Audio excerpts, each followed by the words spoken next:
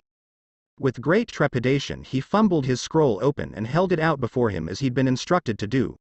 There was no image to be found as the call connected. At a loss for anything else, he held it up to his right ear. A harsh squeal of static, or perhaps it was wind, greeted him and he winced. Then came a soft click, followed by painful silence. Baffled, he held it out again. Hey, partner. He began as eloquently as he could, I know you're mad but… Naruto. Amber's voice yelped back in naked relief. You're alright? Yup. Raven and I fought, and I kinda took her tribe out from under her. You did what? Kirao's voice squawked somewhere in the background. When? How? Naruto blinked. What's OL Birdbrain doing there? You know what? Never mind. Please tell me you're on your way here. The words escaped him in a groan. I have no idea what I'm doing. Another thought hit him and he voiced it quickly. Raven's the Spring Maiden, by the way. Thought you should know. I know. Amber sounded grimly pleased. She accidentally revealed herself to me. Ozpin's over the moon. There's more. He amended with an irritated glance over his shoulder. Vernal blew a raspberry at him. Apparently I have a student now, too. She mentioned something about a relic and a lamp. Also, apparently there's a madwoman named Salem in charge of the Grim. This time, try as he might, Naruto couldn't quite keep the challenge from his voice. You wouldn't happen to know anything about that, would you? Kirao swore. Amber squeaked. Well? Don't lead me on here.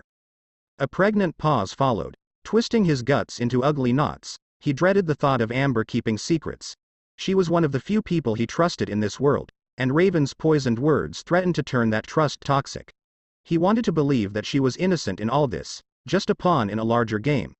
If she'd been holding out on him, actively keeping him in the dark, well, he wasn't sure what he'd do. That frightened him more than words ever could. In the end, he needn't have worried, for her reply proved swift. I only know a little, honest. There was a decidedly sheepish note in the Fall Maiden's voice when she answered. Ozpin didn't tell me much. What's this about a lamp now? Lemme talk to him. Kirao cried. Not with your semblance, Buster. Amber snapped back. It's a miracle we haven't crashed yet. As if waiting for that very cue, the connection flickered. Blast it. We're losing you. Listen. Amber's tan face swam before the scroll for a moment and he glimpsed the fear in her eyes before it vanished again. Stay there and whatever you say, whatever you do, don't let Raven leave. You can't, she said something else, but the call cut her words to ribbons. There's a chance Salem might make a move on her. We've commandeered a bullhead and should be there in a few hours. Stay put. Sure. Naruto spared another glance for Vernal. There's somewhere I want to visit before we return to Vale, though. Name it. His eyes narrowed. Focused on the spire in the distance. Haven. By some miracle, Raven Bronwyn didn't flee in the dead of night. That came as something of a surprise for Naruto, and not necessarily a welcome one. In all honesty, he'd expected the Spring Maiden to bolt the moment he took his eyes off her. Raven seemed the sort, and he knew her type. She was a coward. One who would run away from danger the moment they could. So he slept lightly with Vernal by his side, waiting for one of his clones to sound the alarm, prepared to bolt upright at the slightest provocation. He'd been braced for a wild goose chase across the Four Kingdoms, because he knew the measure of her and didn't trust the Bronwyn woman one bit. Still, if she'd run away, well, that would have been annoying. He would have caught her of course, but still. Maybe his luck was finally turning around. Maybe she realized she was trapped, that she'd screwed herself with nowhere left to go. Who could say? But when he went to check in on her the next morning and found her reclining in bed without a care in the world, Naruto knew she was up to something. Why, you ask? Elementary, of course. You see, Raven was smiling. That smile alone set off 1,000 warning bells in the back of Naruto's head. He knew it all too well, having seen it in the face of countless enemies before. Orochimaru, Madara, even Kagaya near the end. It was the smile of a predator ready to pounce. The grin of a foe who thought they had the upper hand. She was still flanked by the two clones he'd left behind, and though they steadfastly refused to look at her, she nevertheless projected a strange air of confidence that hadn't been there last night. Come to check on me, have you? Pearly white teeth flashed at him as he stepped into her tent. To what do I owe the pleasure? Naruto felt his right eye begin to twitch. To his keen eyes, Raven looked far healthier than she'd been last evening. She wasn't quite as pale as he remembered, and the dark circles were all but gone from her eyes. When he dispelled his clones, she even sat up properly as well, meaning her aura must have recovered enough to hasten her recovery in that regard. She was also naked. Once upon a time, Naruto would have sputtered and flailed like a hormonal teenager at the sight of a naked woman. He would have shouted and shrieked for Raven to put clothes on, and when that failed, bolted from her tent like a lemming. Now, he'd been ripped from his world, rescued a young woman who used magic, been kidnapped, learned of an immortal being that reminded him of Kagaya, and taken on an apprentice. In that order. He wasn't about to be undone by a pair of censored, no matter how lovely they might seem. No, he was strong. He was a rock, unmovable, unshakable. His eyes betrayed him and he looked down. Bugger. It's too early for this shit. Kurama yawned, gazed through his eyes, and didn't wait for an answer. I'm going back to sleep. Naruto agreed wholeheartedly. Why are you naked? Why not? Raven tilted her head to regard him. I sleep as I please. The Jinchuriki slapped a palm against his forehead. Yes, I can see that. Clothes? Now, please? Why? Her grin grew an inch as she tossed her hair to one side. It did lovely things to her chest. Am I making you uncomfortable? Very much so, yes. He dare not speak the words aloud. They'd give her power over him, and that was the last thing he wanted from someone like her. Raven must have seen his discomfort regardless, because she rose from her bed with a languid sigh. The sheets slid from her lower torso like water off a duck's back, revealing herself fully to his wide eyes. Rather than cross the room and bridge the gap between them immediately, the bandit queen took time to stretch, deliberately drawing out the moment and his discomfort. As long as she could. His fingers curled into fists at his sides, fingernails all but biting into his palms until they drew blood. The brief flash of pain steadied him, helped him focus once more. I think we got off on the wrong foot last night. She padded towards him, her hips swaying, bare feet treading lightly against the dirt. Why don't we start over and reevaluate our partnership? If she felt any shame in her nakedness, she didn't show it. Why should she? She was a beautiful woman, toned in all the right places, yet with flowing curves in others. What few scars she had, she bore with pride, even if he'd been responsible for a few of them. A fracture etched itself into Naruto's resolve, but he held fast, until his eyes betrayed him yet again. Neat. A small, distant part of Naruto's brain mused as she continued her approach. Curtains match the drapes, no. Bad brain. Behave. So tense. The spring maiden purred into the silence, running a hand down his arm. Look at you. You're stiff as a board. In more ways than one. I don't mind being hated, but I hate being misunderstood. He slapped her hand away, inhaled, and set his jaw. Sure enough, he found the telltale scent of alcohol on her breath. Kurama might have abandoned him to this, but he didn't trust Raven one bit. I'll take your offer for the relic, but that's all. And once again, for the love of ramen, get dressed. Fair enough. Raven allowed, ignoring him entirely. But can you really go back to trusting someone who's kept so much from you? I don't trust Ozpin. He lifted his chin in stubborn defiance. But you do trust his little maiden, she retorted, jabbing his cheek with a manicured nail. Did it ever occur to you that she might be wrapped around his little finger just as much, if not more so than you? He snapped at her finger when she tried jab him yet again, and she withdrew the questing digit with a scowl. She probably laps up whatever lies he feeds her. Just like my fool of a brother. We are not having this conversation again. To her credit, Raven realized she'd trod upon a landmine, because she backed up and raised her hands in a placating gesture. She then turned and rummaged about in a nearby war chest before pulling out a thin strip of silk that could only be underwear. She slid her legs through the panties with agonizing slowness, much to his dismay. Red lace. His brain supplied less than helpfully. Under his less than amused gaze, she straightened and ran a hand through her dark hair. Better? And the rest? Naruto felt the beginnings of a migraine coming on again. Nah, she granted him a Cheshire grin. Don't feel like it. Naruto nearly slammed his head into the ground. Come now, don't be so rude. Alright, I'll bite. He schooled his face into what he hoped was an impassive expression. What the hell is this supposed to be? Are you trying to seduce me or something? That depends entirely on you. Raven touched a hand to his shoulder and began to circle him like a shark, one hand gliding over his body all the while. By now, her grin bordered on insufferable. Arrogant, even. She knew the effect she was having on him. Is it working? Yes. No? Maybe so? Naruto crossed both arms before his blazer, willing himself to meet her eyes and absolutely nothing else as she continued to circle him. There was no denying that Raven was lovely. Even a fool could see that. She was a fighter. A warrior, one on Kirou's level, if not higher still. The sight of her stirred strange feelings in him, things he'd not experienced before. Her eyes danced in the early morning light and her smile promised secrets and softness and warmth unending. Naruto knew poison lurked beneath that sly smirk of hers.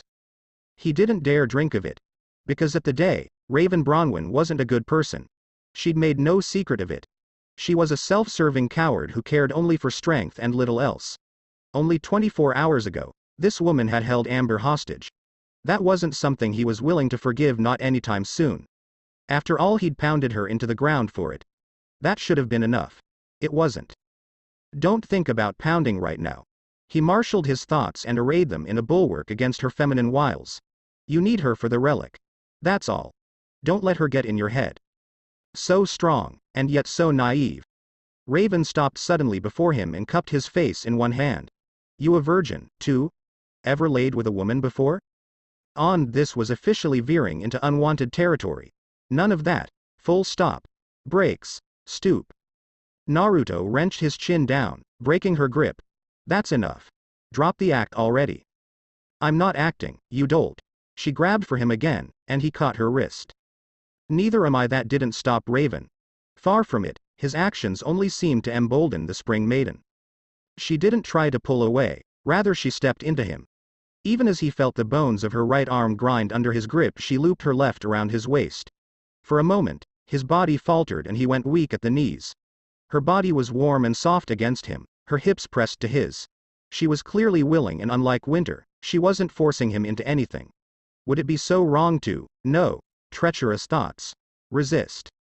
His eyes flashed and he leaned back. Raven scowled. There it is, again. That blasted restraint of yours. When will you learn to discard it? She shook her head, disappointment flashing through her crimson gaze. Even now, with my aura returned, you could break my arm like a twig. I thought you were strong. I'm stronger than you. The words slipped out before he could think to hold them back, and he cursed inwardly. Screw it. Or do you need a reminder? I might. Raven's gaze lit with triumph as she leaned forward. You're not acting like you're strong. If anything, you're being a scared little bitch. Her lips brushed his ear in a sneer, breath warm on his face. Where's the warrior who trounced me yesterday? Did he run away? I don't see him anywhere. His grip tightened on her arm, and Raven's taunt became a hiss of pain as the bones in her wrist began to buckle. There he is. Her grin was almost euphoric. Welcome back. For a moment Naruto almost considered kicking her ass to Kingdom Come, if only to silence Raven's inane prattling once and for all. He knew she was goading him, trying to get a reaction. It made him want to shut her up for good. The thought alarmed him a moment later and he balked at it. He disliked Raven, but he wasn't about to maim or humiliate her to prove a point. He was above such things, wasn't he? We could fight again, if you like. The former huntress regarded him through half-lidded eyes. Or you could take me, right here. Go on. Do it. Show your strength. Kurama? Naruto called out in vain. Buddy? Pal? I could use a little help, here. Nope. Came the immediate reply. Not messing with crazy. She's cracked. Did I break her or something? Nope. Don't hang me out to dry, damn it. Nope. A muscle jumped in Naruto's jaw and he slapped some sense back into himself. Bloody Raven and her bloody fascination for strength. He knew what she was doing. This was just another one of her power plays. He'd not fall for her tricks. But for some reason, he couldn't sense any ill intent emanating from her. None directed toward him, at least. Despite his misgivings, she wasn't planning on stabbing him in the back. She couldn't possibly be genuine in this, could she? Please no, not that. Anything but that. He didn't think his mind could handle the idea of Raven being genuinely interested in him. I'm not exactly looking for a relationship here, Naruto struggled out. Good. Her mouth nibbled the edge of his ear, drawing an irritated hiss from him. Neither am I. Naruto considered to knock her out.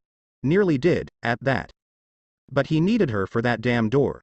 She couldn't open it if she was out cold, and the fact remained, she hadn't recovered fully. If he hit her too hard, he might inflict some permanent damage. If that were to happen, he could try to blast down the vault himself, but he wasn't sure that would work. Magic was tricky like that. If he let Raven slip away now, he might never find her again and his questions would never be answered. It wasn't a risk he was willing to take. That meant keeping her under constant watch, if not placating her outright, but not like this. A certain part of his anatomy argued otherwise, quite loudly.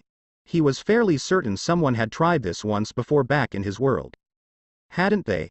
He distinctly remembered an enemy kissing him, trying to censor the life out of him, and nearly succeeding. While he doubted Raven possessed such an ability, the memory was more than enough to snap him back to reality, painful though it might be. He'd survived that attempt, and he'd survive, whatever the hell this was. She'd had made no secret of trying to convert him to her way of thinking before. And while she'd sowed a few seeds of doubt, he still wasn't willing to throw his lot in with her. Not now. Maybe not ever, even if some small part of him seemed intent on lusting after her. Bad touch. Ah. He finally flung up his arms in a shove and turned away. I can't stand you. You bring out the worst in me. Good. Your worst is what I want. Raven stomped a bare foot down, causing the dirt to buckle beneath her toes. Get angry. Show me who you truly are. You could be so much more than this. Yet you shackle yourself. Restraint. Morality. Decency. You don't need them. Throw them away. Her eyes flashed and hand swept through the air between them, trailing blue sparks. You allow Ospin to lead you around by the dog like some cur and play at being a pauper when you could be a prince. A king. A god among men. I don't want any of that, he snarled. Naruto turned back to refute her with a snarl, and a blur of motion greeted him. For once, he wasn't quick enough to catch her. Frustration slowed him. Just a touch. Just a hair. It shouldn't have made a lick of difference in the long run. He was stronger than Raven. Faster, at the very least. He could easily overpower her if it came to fight. But here, in this moment, he wasn't thinking clearly. His sixth sense shrieked as a spike of negativity assailed him, but no blade struck his back, no sword found his stomach. Instead, an open palm cracked across Naruto's face. His head snapped to the right and he blinked in surprise, incredulous as he touched a hand to the throbbing red handprint she'd left on his cheek. Pain. Actual pain. He'd almost forgotten what it felt like since he came to Remnant. Being slapped by a naked woman hadn't been on his to-do list today. Something ugly bubbled up in him. Frustration. Anger. Something else he'd rather not speak of. Really? An eye began to twitch. We're doing this again? You blind, bloody fool. Raven reared back to strike him anew. Stop lying to yourself. Stop holding back. Her hand whipped toward his face and Naruto reacted accordingly. When she tried to slap him a second time, he caught her wrist and wrenched it over her head. Then he did the same to her free hand when she sought to hit him with that. Her knee kicked out at his groin in a fit of pique and he blocked it with his own, leaving her balanced on one heel. Weakness. Naruto capitalized on it and drove his head against hers in a vicious headbutt. Sure enough, he felt aura flare up as his skull struck hers. He didn't care. He headbutted her again and Raven reeled back with a hiss, momentarily stunned. From there he released her wrists and gave her a quick shove, sending her stumbling back towards the bed. This time, Naruto chased her. You want me to stop? Fine, he roared. I'll stop. Raven surged upright and threw a wild haymaker at his head. Naruto ducked under her fist and stepped into her guard once more. Tan fingers locked around the spring maiden's throat, lifted her off her feet and slammed her back down into the mattress, enough force to make the bed jump. Not enough to hurt her, but to pin her all the same. A subtle tightening of his fingers caused her to go terribly still beneath him. She blinked up at him in naked surprise, red eyes wide and cheeks flushed, dark hair splayed out behind her like the wings of some fallen angel as her bosom heaved with heavy breath. There. The word escaped him in a growl as he peeled his hands away. You lost again. Happy now? Just like that, the tension evaporated, replaced by something else entirely. If this is what losing to you feels like, maybe I wouldn't mind it so much. A different kind grin crept across Raven's face as he let her sit up. Aren't you going to claim your prize? No, Naruto pulled back. No matter how attractive she might be, he was beginning to realize Raven wasn't quite right in the head. She saw the world in a different way than most, and while that might not be a bad thing, there could be no denying that she'd done wrong in the past. He didn't trust her. Why not? She flounced upright and grabbed his hand, guiding it between her sensors. Forward, this one. I want you to. Blue eyes narrowed to glowing azure slits. And I want you to let go. Don't you see? She did as asked, but now her pale hands rose to cup his whiskered cheeks instead. This. She leaned further back, twining her fingers in his hair to pull him atop her. This is what you're meant to be. A warrior. A conqueror. Why limit yourself?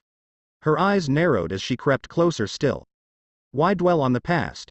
Why be less than what you truly are? Because I'm not like you. He swore, the words lacking their usual heat. I don't enjoy hurting people. Nor do I. Her lips brushed his, bringing with them the faint aroma of alcohol and rain. The latter surprised him. I take no pleasure in pain. I lead my tribe because I want to survive, because I must. I claimed the power of the Spring Maiden to keep it safe from Salem. Do I have regrets? Certainly. Raven looked away, and whatever fury she'd felt seemed to have vanished as surely as a spring storm now, taking her ire with it. But I won't dwell on them. Her gaze snapped back to his, eyes burning.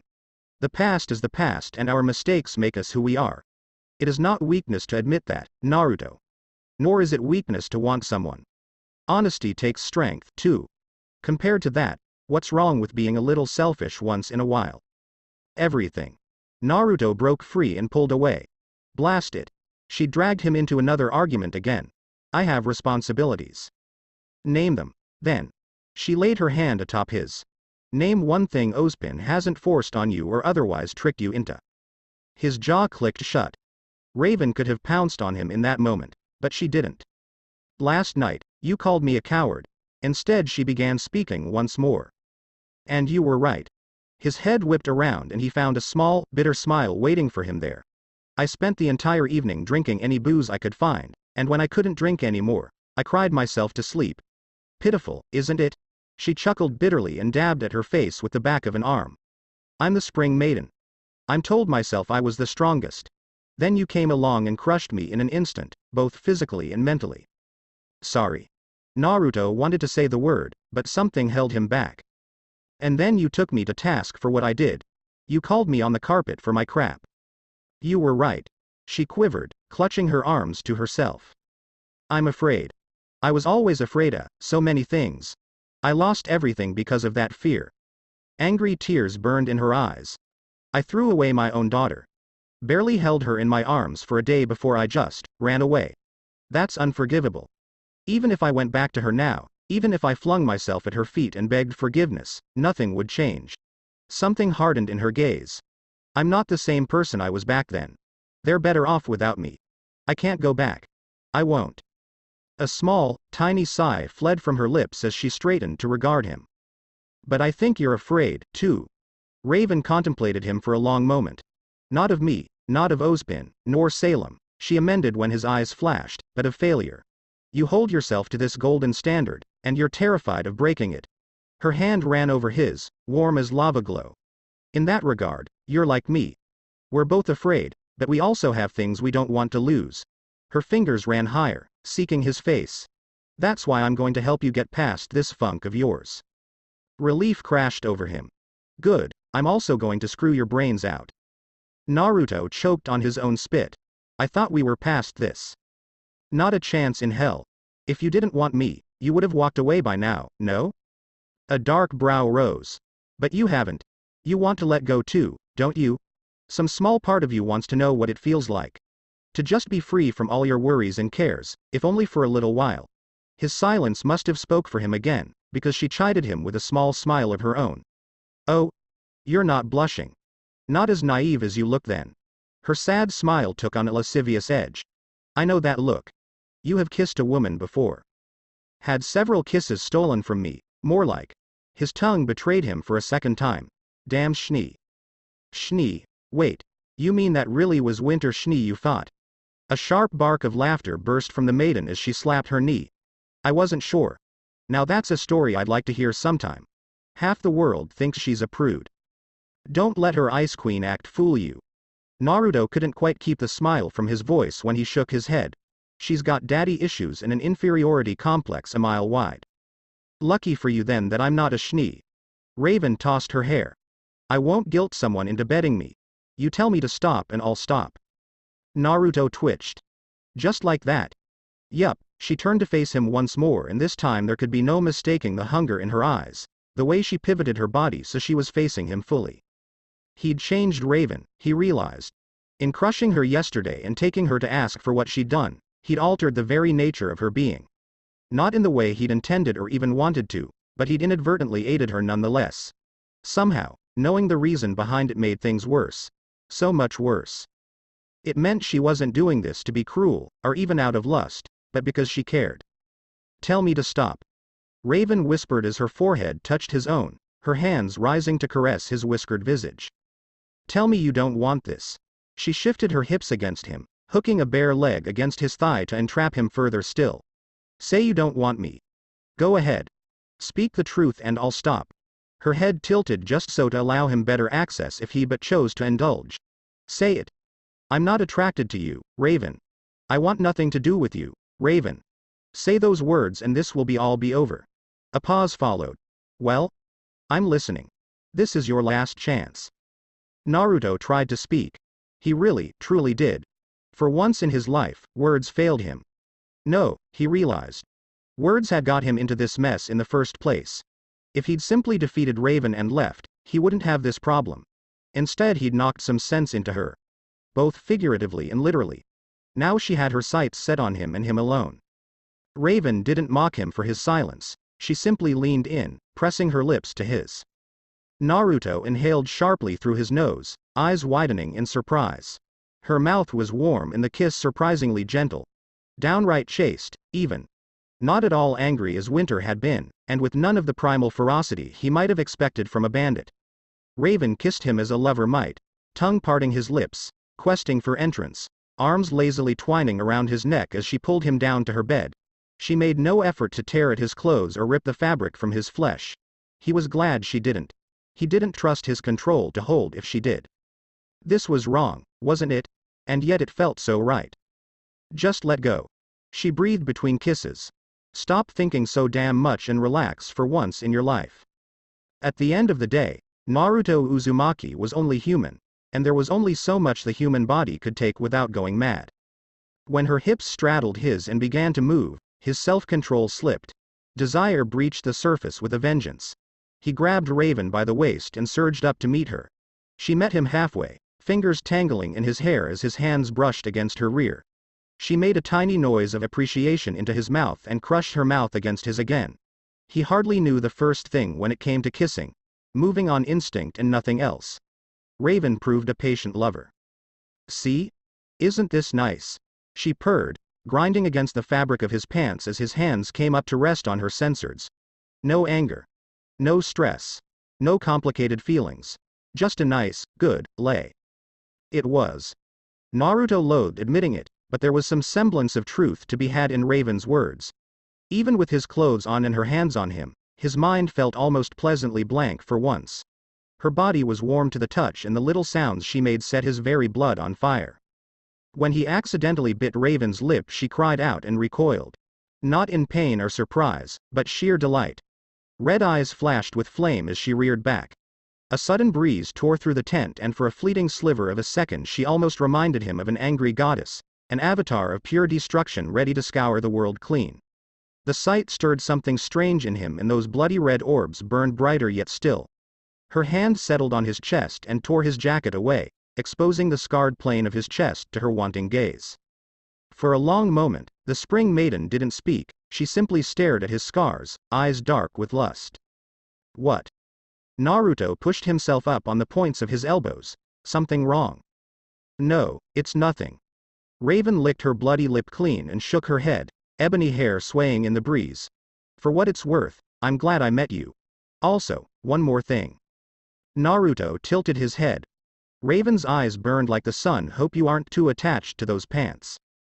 Then she descended upon him anew and Naruto had no more time for any traitorous thoughts. 0. 0. 0. The world came back to Naruto quickly as he realized what he'd done. Blue eyes stared up at the cloth ceiling of the tent, blinking slowly as comprehension dawned. He'd woken only a few minutes ago to find himself tired and sore, almost pleasantly so. Warm, too. At first he wasn't even sure how much time had passed. Although sunlight still spilled into the tent, it was higher than before, suggesting morning had long since been left behind. Afternoon, then.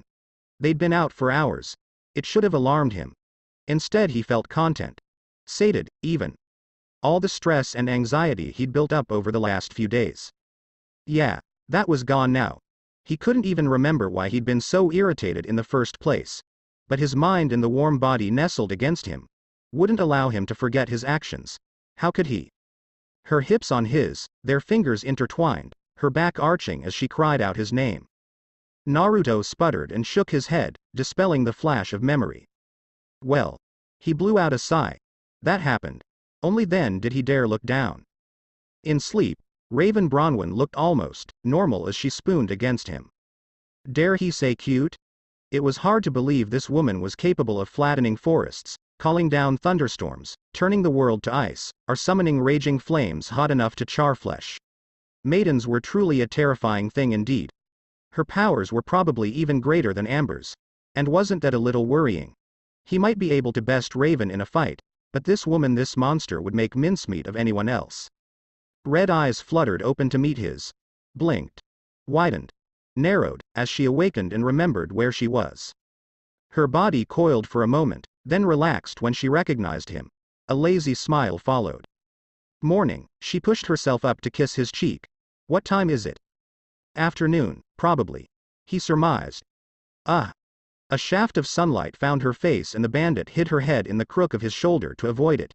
Forget I asked. They lay there in companionable silence for a moment more before Naruto finally found his voice. It wasn't merely a matter of mustering the nerve to speak. His body wanted nothing more than to laze about, but he knew Raven would take advantage of that. He refused to allow it. So. He began awkwardly. That was nice, don't be such a wuss. Raven elbowed him.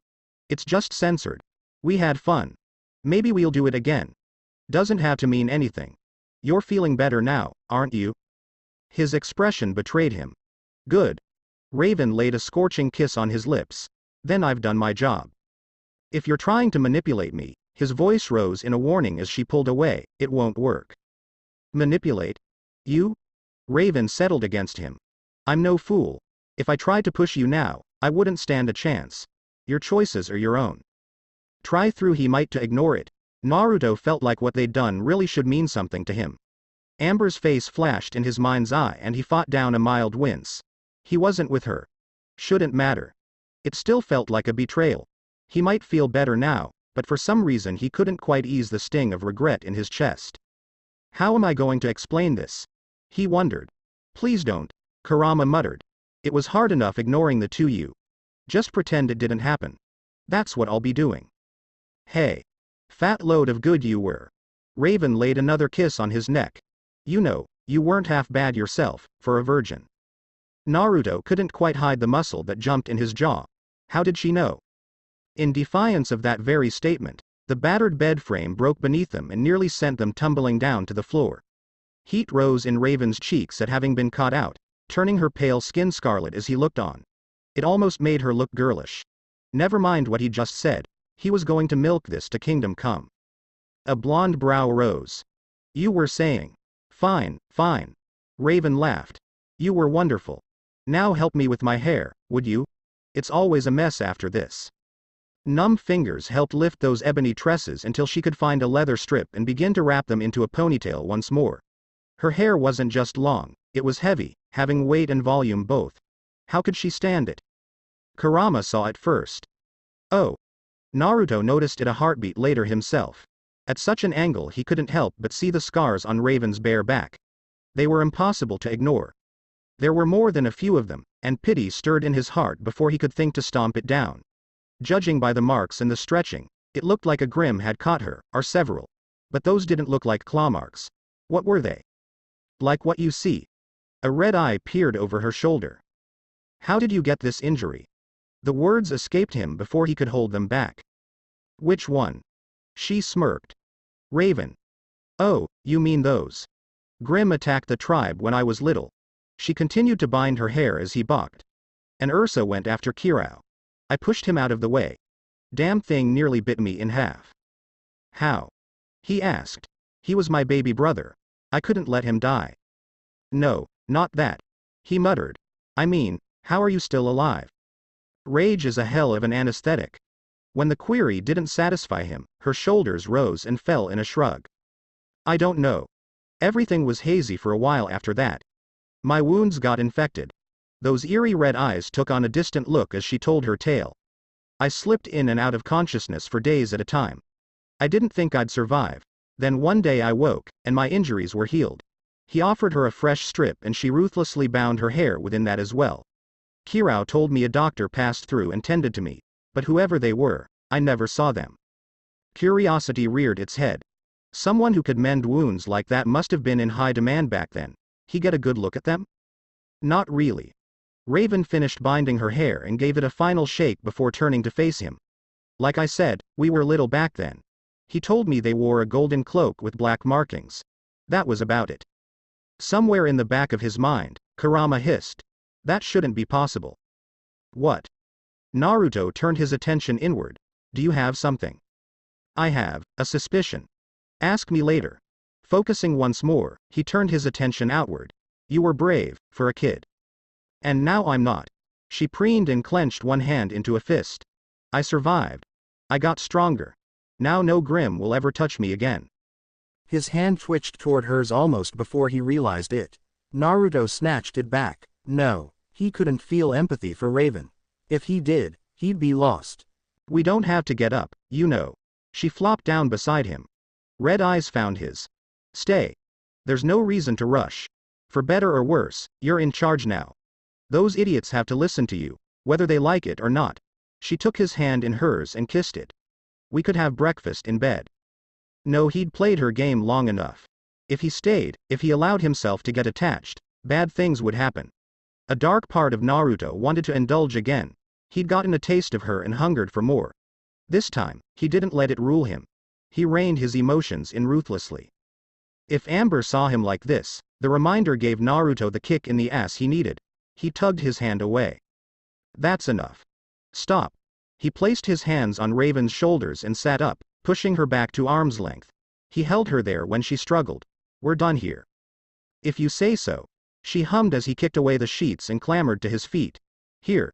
She leaned over and dipped a hand into a nearby chest, then tossed him a tattered red shirt and a pair of dark slacks. I've still got some of Kirao's old clothes lying around. These should be about your size.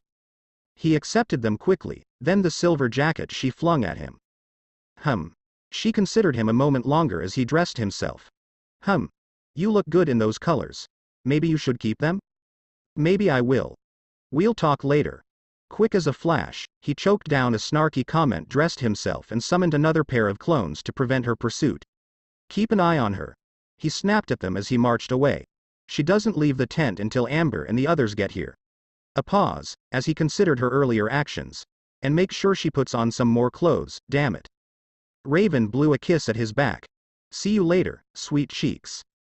Heat seared up Naruto's neck and he pivoted on one heel with such force that he kicked up dust in his wake. Red widened in surprise as he stormed back to her. Full lips quirked in a smirk, parting to offer some barbed retort or another. Naruto crushed his mouth against hers before she could speak it. Her lips parted for him with a moan and he slammed her back against the tent's sole wooden beam, kissing her roughly wand with reckless abandon. He pinned her when she struggled. When his passion came howling back, so too did he pour it into her. She bit his lip and in return he utilized every trick he'd learned in the last few hours, hands gliding over her body, lips meeting hers time and again, until she was mewling and gasping for mercy under his grasp. He took her to the edge. Absolute bastard, and then he pulled away. Raven's eyes widened in outrage. Don't you dare. See you later. He snapped off a snarky salute as his clones restrained her. Naruto didn't gloat. That would have been beneath him. Instead he reveled in the dumbstruck look Raven wore. He carved it into his mind as he stomped away, and this time, Raven had no retort for him when he left her to her own devices. Ha! The last word was his. He'd never forgot the startled look on her face. Part of him preened. He'd never speak the words aloud, but it had felt damned good to put the spring maiden in her place there at the end. Right, you've got a mean streak when you're angry. Remind me not to piss you off. Shame and satisfaction pooled in the blonde's stomach as he stormed off, leaving him feeling vaguely ill, yet also strangely satisfied. He'd given in. Lost himself to his own desires. Raven had been the one to tempt him, sure, but in the end he had given in. And yet, his mind had never felt more alive. Troubling, that. There you are. I heart shouting. Vernal was quick to jog up to him when he left Raven's tent. She didn't run. Almost sounded like she'd expected it, too. Naruto stalked past her, forcing the girl to hustle just to keep up with him. Nope, she stayed. She saw his expression and wrinkled her nose. Did something happen? Nope. He kept right on walking, but it sounded like. Nope. In his haste to change the subject, he searched for a distraction and found one in the repaired walls. His clones had done good work last night. Under Gregor's watchful eye, they'd rebuilt the wooden palisade completely overnight and improved it beside. He wasn't much of a craftsman, but he could see where a good portion of metal wrapped around the walls, strengthening them still further. All told, the camp looked sturdy, stronger than it had ever been. Warchief. Gregor grunted as he drew near. Your boys did good work. We finished only an hour ago.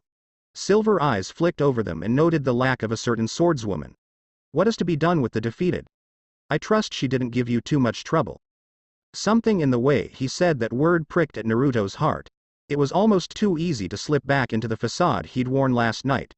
Painfully so. He'd have to watch that. Kakashi had once told him of rogue shinobi who went undercover and lost themselves in their role. He wasn't about to do that. Don't cast her out. She's under my protection until I say otherwise. He spoke clearly and firmly, waiting for an argument. It never came. It is your right to claim her as yours. Instead he received a grim nod. She'll give you a strong son. Naruto felt a sudden surge of heat rise to his cheeks as his urns began to burn all over again. Claim? Son? He'd said no such thing. He was far too young to be parent. In desperation, he flicked a look back to Vernal. Poor girl looked ill. He didn't blame her. That'll be all. He had to force the words through clenched teeth. Vernal and I will be leaving for a few days. We're taking Raven with us. You're in charge until we return. Your will be done. The man slammed a fist against his chest. We will bring the fight to the enemy wherever we find them. Naruto spun away quickly, leaving Vernal to trot after him. You're not going to have a kid with Raven, right? She gestured crudely. Not a chance in hell, he whispered. I'd sooner feed myself to the Grim than do that. Oh. Oddly enough, his remark seemed to soothe the little bandit more than it should have. Good. We're leaving soon, then? Yup. He mussed her hair, grinning when she scowled and flailed at him. Soon as Amber and Kirao get here. A distant whine caught his attention and he craned his neck towards the sound. There. He spied a distant speck of something on the horizon, one that grew steadily larger the longer he looked at it. Soon enough he realized it wasn't a bird, but a bullhead. He watched it bob and weave erratically in the air like some inebriated fowl and had a sneaking suspicion about its pilot. That's them, yeah? Vernal tilted her head to follow his gaze. Your family? His first instinct was to deny it, and the second to ask where in blazes she had gotten that idea. Kirao was worse than a drunken sailor half the time, and he'd not made the best impression. Then he thought of Amber, the tears in her eyes, the small shy smile she'd granted him that night. At least she had a good head on her shoulders, unlike a certain bird. Family, huh? He scratched the back of his head with a smile. Yeah.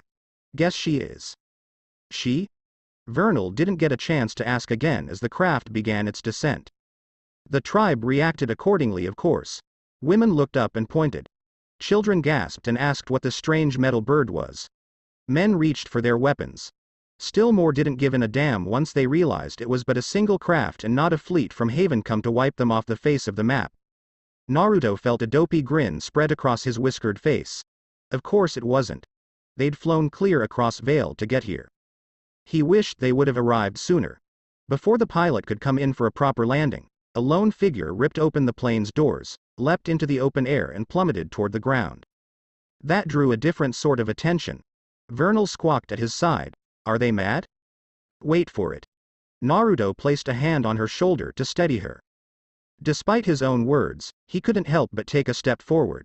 His caution proved unnecessary a moment later as he watched the falling figure right themselves at the last moment. They reared back and slammed into the ground fist first, bending their knees to absorb the impact of their entrance, kicking up a cloud of earthy dust. Someone clapped in the distance. Naruto joined them. It was an entrance among entrances, a dynamic landing that would have made Might Guy proud. And so the best girl returns. Kurama chipped in. Hey. A joyful chuckle slipped past his lips in agreement. Classic superhero landing. That's just like Amber. With a rush of hot air, the bullhead touched down in the wake left behind by the Fall Maiden. Naruto took his hand from Vernal's shoulder and strode forward to greet Amber, leaving his apprentice, pupil, student, to try and make sense of it all as she followed in his happy footsteps. That joy vanished when Amber raised her gaze and stood. Watery eyes found him. Naruto Uzumaki. The resultant shout nearly caused him to jump out of his skin. You've got some explain to do. Right now. Alright, that's fair. The Jinchuriki raised his hands to ward off her anger. I'm sure you're angry and I'm sorry, oomph. Whipped. Vernal swung her hand and mimed a cracking sound. Breath burst from Naruto's lungs as Amber's head slapped into his chest. He found himself instinctively planting one foot in the ground to prevent the excitable girl from bowling him over. His arms settled around her waist and her own came around to clutch his back tightly. Amber burrowed her face deeper into his blazer, uncaring for the scene she made. Don't you ever do that again. He felt a strange dampness on his chest. I was worried sick. How could you? Well, it's not like I wanted to know. She smacked his arm weakly. Not aloud. Eh? Blue eyes fluttered open and shut in a rapid series of blinks. Never. Again. When he looked down, angry tears glimmered up at him, fanned by golden flames burning in her eyes. Something in him wilted. She looked so small. Fragile. As if a single harsh word would shatter her completely. He sighed and planted a hand against his forehead. All right. It felt like betraying a part of himself, but he uttered the word anyway, if only for her sake. I won't run off like that again. She granted him a weak smile. Good. We're partners, right? We have to look out for each other. Sue, you two gonna kiss or what? A familiar voice called. Amber seemed to shrink in his arms. Uncle Kiru. What? I've got money riding on the two of you. Naruto felt his face turn crimson, but he thought he hid it well. He wasn't at all surprised to find Kirao Bronwyn sauntering down the bullhead's ramp toward them. Gone was the man's selfsame smile, replaced by a look of pure steel. There was a storm brewing there, one he knew he'd have to face if he wanted to continue his journey. Who's the runt? He squinted down at Vernal. You lost or something, kid. Die, traitor. Her boot scythed into his shin with an audible crunch. The impact alone made Kirao recoil even with aura, and left him hopping up and down on one foot. Why? And who's this? Amber peeked at her. She's adorable. Vernal scowled and wound up for another kick. She's kinda my student. Naruto intervened before she could strike Amber's knee. It's a long story. Yeah, I'm sure it's real interesting. But let's get down to business. Kirao favored them with a black look as he cradled his leg. How in blazes did you get these bastards to listen to you? Strength. Vernal chirped. That's not the way I'd put it. Naruto muttered. Why not? Little Vernal interjected again with the guilelessness only a child could possess. Raven brought him here. He didn't like that, so he started knocking heads together until she came back. They argued. Her arms flailed as though to mime an explosion.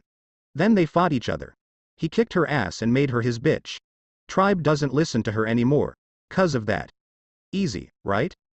Alright. Amber growled. Easy. Kirao guffawed. You didn't tell us about that. And you didn't tell me about Salem. Naruto retorted instantly. Funny how that works. What in the, who told you about her? Kirao hissed as the good mood died a horrible, choking death. Raven. Never mind. He shook his head before Naruto could hope to answer. You're needed back in Beacon. There's been another attack. We only just found out about it on our way here. It's not safe.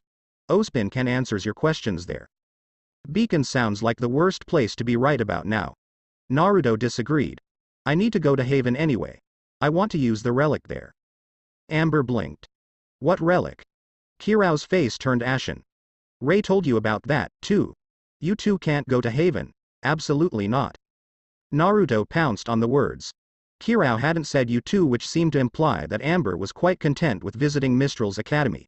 He wasn't sure why that relieved him so much, only that it did. Raven had already made the less than pleasant suggestion that she was working with Ozpin to deceive him. This meant she was blameless in this, unless Kirao was a very good liar. Which he wasn't. Amber looked just as surprised as he felt at the moment. You can't stop us. He crossed both arms before his chest and stood his ground. We're gonna use that relic, with or without you. You're right. Kirao smacked his lips. I can't stop you, but I can warn you. Oz won't be happy about this. And why should we care what some old man thinks? Kurama snapped. Naruto bit back a growl of his own. I don't know. Ozpin spit. He slashed a hand through the air between them. I'm going. With or without your help. Kirao grimaced and ran a hand through his hair. He keeps secrets for a reason, you know. A vein pulsed in Naruto's temple. Allies don't keep secrets from each other. Kirao's mouth opened, and clicked shut, hesitant to provoke him any further. Naruto knew why. They'd already fought once before, and while it had not been a life or death bout, the old bird hadn't been the one to emerge victorious in that little scuffle. Naruto had deliberately held back the lion's share of his strength in their duel. Now he had Amber at his side, and judging by the way the Fall Maiden was scowling at her precious uncle, if Kirao tried to stop him now, well, they both knew what would happen. So the bleary bird chose another path. I don't like this. I'm calling Oz. Kirao, no. Amber grabbed at his arm. Don't, he'll overreact. Naruto's heart went terribly still. Listen to her, Kiro. Not a chance. I'm putting a stop to the blonde moved. Even as Kirao withdrew his scroll from the pocket of his trousers, he stepped in and launched a kunai at the phone. It flew straight and true, knocking the device from the old bird's hand and causing him to jerk backward in the same moment. Naruto ignored his startled cry, tracking the flailing scroll with his eyes. The very second it struck the ground, he blurred toward it, reared back, and stomped down with all his might. Metal and plastic buckled beneath his boot and the device died with a metallic crunch. What was that for? I'm sorry. No, he wasn't. Not at all. You were going to ruin everything. Listen to yourself. Kirao flung up a hand.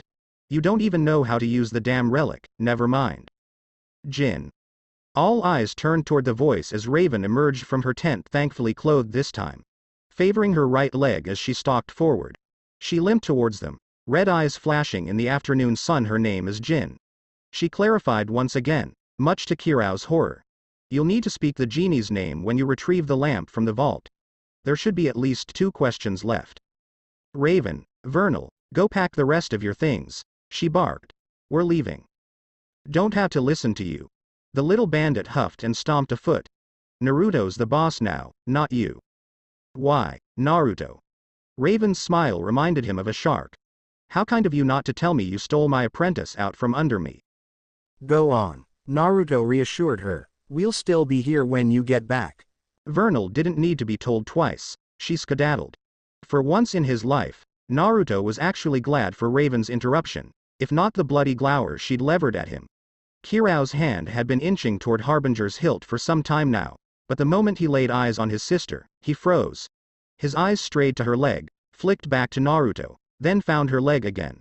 When Raven moved to stand behind him, however, those bleary orbs locked onto the Jinchuriki with the intensity of a heat-seeking missile. What did you do to her? He croaked. By contrast, Amber's reaction proved decidedly more visceral. Now that she'd finally found a chance to get a word in, she looked near vicious with blinding rage. You, no good filthy kidnapper. Her eyes blazed gold as she rose several inches off the ground. I should strike you down where you stand. You're more than welcome to try. Raven flashed her a saccharine smile and mirrored the motion. Finally ready to fight now, are you? No fighting. Naruto bodily yanked them both down before they could come to blows. None of that. We're on the same side. Raven obeyed easily enough and turned away with a huff. Yet again, Amber proved herself far more stubborn. She jerked out of his grasp and skittered backward as if she'd been burned. The sheer pain behind those hazel eyes hit him like a physical force. You're working together. Her fists balled helplessly at her sides. No, no, that can't be true. Don't tell me she converted you. Of course not. Naruto countered quickly, causing her eyes to dim. We've formed a temporary alliance. She's going to open the vault in Haven for us. Is that what this is all about? Kirao bridled. What's so damn important to you that you're willing to piss Ozpin off? I want to know the truth. He saw no reason to lie. Why should he? About my home, and what he's hiding. Depending on the answers I receive, I might more questions for the man himself. When that didn't placate the older hunter any, he offered a shrug. I'm not condemning anyone, and I'm not taking anyone's side, but I need answers. I don't like being left in the dark. A thought occurred to him just then and he rounded on Raven. Say, what happens when all those questions are used up, anyway? The spring maiden finally unbent enough to look at him again. Supposedly the relic refills itself every 100 years or so. Kirao whistled, while Amber squeaked in surprise. Wait, really? That's a thing. Oz never told me about that. Raven flashed him a pitying look. He didn't tell you a lot of things, brother. And Naruto, he all but grinned. That was good news. No, more than good news. Great news. He admittedly knew next to nothing about Salem and her intentions, but Raven had all but warned him that this Queen of the Grim wanted to actively collect the relics and use them against humanity. A glorified paperweight wasn't going to do her any good, not when it was stripped of its powers for a century. See. A winning smile lit his face. Everyone wins. Once it's used up, it'll be a worthless hunk of metal. Even if this Salem person gets her hands on it, she won't be able to use it. For a while, sure. Raven touched a finger to her chin. It'll definitely piss her off. And you trust him with a relic? Kirao stabbed a finger at Naruto. Hey. What's that supposed mean? More than I trust Ozpin. Her smile returned tenfold. I trust his strength. Besides, he's taking responsibility for his actions. I say give him a chance. The old bird frowned. What's this about responsibility now? Amber's smile was brittle. Yes, by all means. Elaborate. Raven. Naruto blew out a sigh. I hate you so much right now. Can't you just portal us there or something? Can't. She shook her head firmly. I don't have a bond anywhere near Haven. We'll have to travel the old-fashioned way. Then we'll use Amber's ship. Naruto retaliated, mind already whirring as he stalked toward the weathered craft. Come on, let's go. We don't have any time to waste. He snapped his fingers when Raven was the only one to follow him. Come on. We'll wait for Vernal, but then we're out of here. Chop chop, people. Now hold on just a minute, Whiskers. Kirao shouted at his back. We're not done here. Yes. A blue eye flashed over his shoulder. We are. You coming or not? Can I say something? Amber tugged at his sleeve and his resolve nearly came undone. Hear her out. Kurama chimed. Can't you see she's torn up about this? Now that he looked at her, he could see that she was. Her shoulders were trembling. How had he missed that?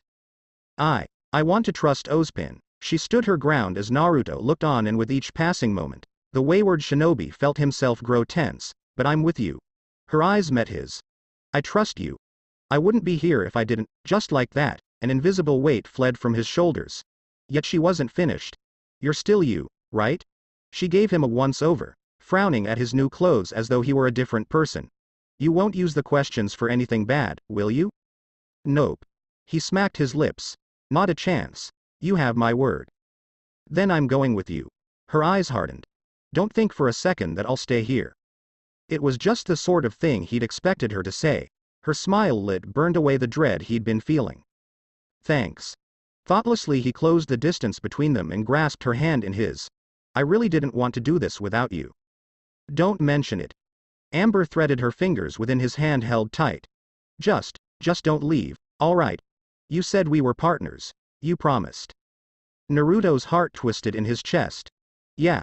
I said that, didn't I? I'll never go back on my word. Behind his back, Naruto heard Raven whistle. He risked a glance back at her just in time to see Amber flash her an odd look that swore there would be words later, but for now she held her tongue. And wasn't that just a conversation he was looking forward to? Then I guess we're flying there. Kirao groaned, completely missing the byplay between the three of them. Someone needs to chaperone you three. This from the resident drunkard. Raven arched a dark brow. You're the one who needs a chaperone, not us. And that's assuming your semblance doesn't act up again. Amber seconded. Are you even sober right now? Naruto tilted his head. Hey. I'm not that bad.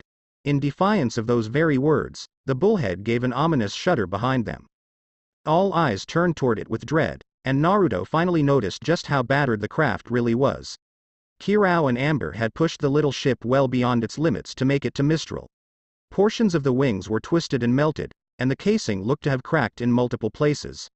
Frankly, it was a miracle the plane had made it here at all.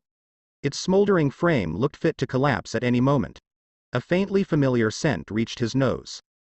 Naruto paused. Inhaled. Frowned. Why do I smell smoke? Kirao tugged at his collar. It's probably nothing. The bullhead folded like a house of cards. Amber made a keening noise. Uncle Kiru. Inter kicked her foot impatiently. Tap. Tap. The noise echoed through the hull of the battleship, a steady sound that would have driven many a man mad. It bounded off the walls, struck the ceiling, hit the floor and kept going. Some of the guards began to twitch. A good number wore vacant expressions, suggesting their minds had long since flown this mortal coil in search of a happier place. And still the noise persisted, growing steadily louder with each passing instant. Yet for all the torture and torment, no one dared to utter a word. To do so would only lead to an icy demise. Tap. Tap. Tap. General James Ironwood barely batted an eyelash as he thumbed through the messages on his scroll. Unlike his men, he remained unaffected. He'd long since grown inured to the unusual spectacle that was Winter losing her temper. For make no mistake, rare though it might be, this was the Schnee definition of a tantrum. It was almost sad, really. He knew his subordinate was cross. One had but to look at her face to know her emotions. Those pale blue eyes were akin to frigid blocks of ice now, much like her namesake rather than the gentle azure skies. Her mouth was set in a grim line, her posture a touch too stiff for her given profession. The specialist hadn't uttered so much as a word for hours now, and all their staff knew why. Winter Schnee did not take rejection well, much less being stood up by a potential date. Ironically, it hadn't been a part of her mission at all. Naruto had crashed through her barriers and in doing so caught her eye. She'd tried to take what she wanted by force, as Jacques had before her, only for it to blow up in her face. Silly girl. She still had much to learn. It would be remiss of him to say otherwise. That was to be expected, he supposed. Despite her age, Winter was in many ways still a child at heart, if only because she hadn't had much of a childhood to begin with. Jacques had battered and berated her at every turn, all but denying her any true chance at a normal life, so much so that she'd joined the military joined him, just to escape her father's grasp. Atlas was many things, but it was no place for a little girl. Winter had been forced to grow up fast, mentally and physically alike. Considering his scroll anew, he blew out a sigh. Don't leave Vale yet. Ozpin's request read, I need you here. With that request and Naruto herring off in Mistral thanks to Raven's interference, they had little choice left but to wait for his and Amber's return before they could proceed. Assuming Kirao managed to return in one piece without disaster following in his wake. Best be wary of that one semblance. Bad luck was a powerful thing in its own right, just as much as its counterpart. Now there was a thought. He'd have to introduce him to Clover sometime. More to the point, he'd be having words with a certain young man when he came back to Bale. He didn't bear Naruto Uzumaki any ill will of course, nor could it be called his fault. No, he didn't hate Naruto Uzumaki. He simply wanted to talk to him. Loudly. Repeatedly. With his gun. He would recover, probably. The boy had already demonstrated a remarkable healing factor if nothing else. He'd be fine. That wasn't the parent in him talking. Nope. Not at all. Winter's tapping reached a crescendo, becoming an angry, constant source of noise. Finally, his tongue betrayed him. He stood you up, didn't he? Permission to speak freely, sir? Winter inquired. His brow quirked. Granted, specialist, cold eyes flicked his way. Shut up. Ironwood stifled a small smile as he went back to his work. He cared for Winter like the daughter he'd never had, but she really needed to get out more. Even her talks with Freya back in Atlas were an painful, stilted thing. Perhaps that was her upbringing showing through. Winter only knew one way to live. She'd get better in time. It wasn't as if she could get any worse. If anything, he found himself amazed Winter had a crush. It was almost too incredible to be true. She hadn't seemed the sort. Why choose the boy? He asked into the silence that followed. For what it's worth, I saw the footage. Winter's pale face turned scarlet and her eyes swept away. Is that an order, sir? Ironwood ached an eyebrow. I don't have the words for it. Her eyes swept away and down, seeking refuge in the floor tiles. He treated me like a person. Not a Schnee, not a solider, but a person. He called me on the carpet for my crap when no one else would. Sir, she added after only a moment's hesitation. He was brave. Bold. Fearless. I wanted that.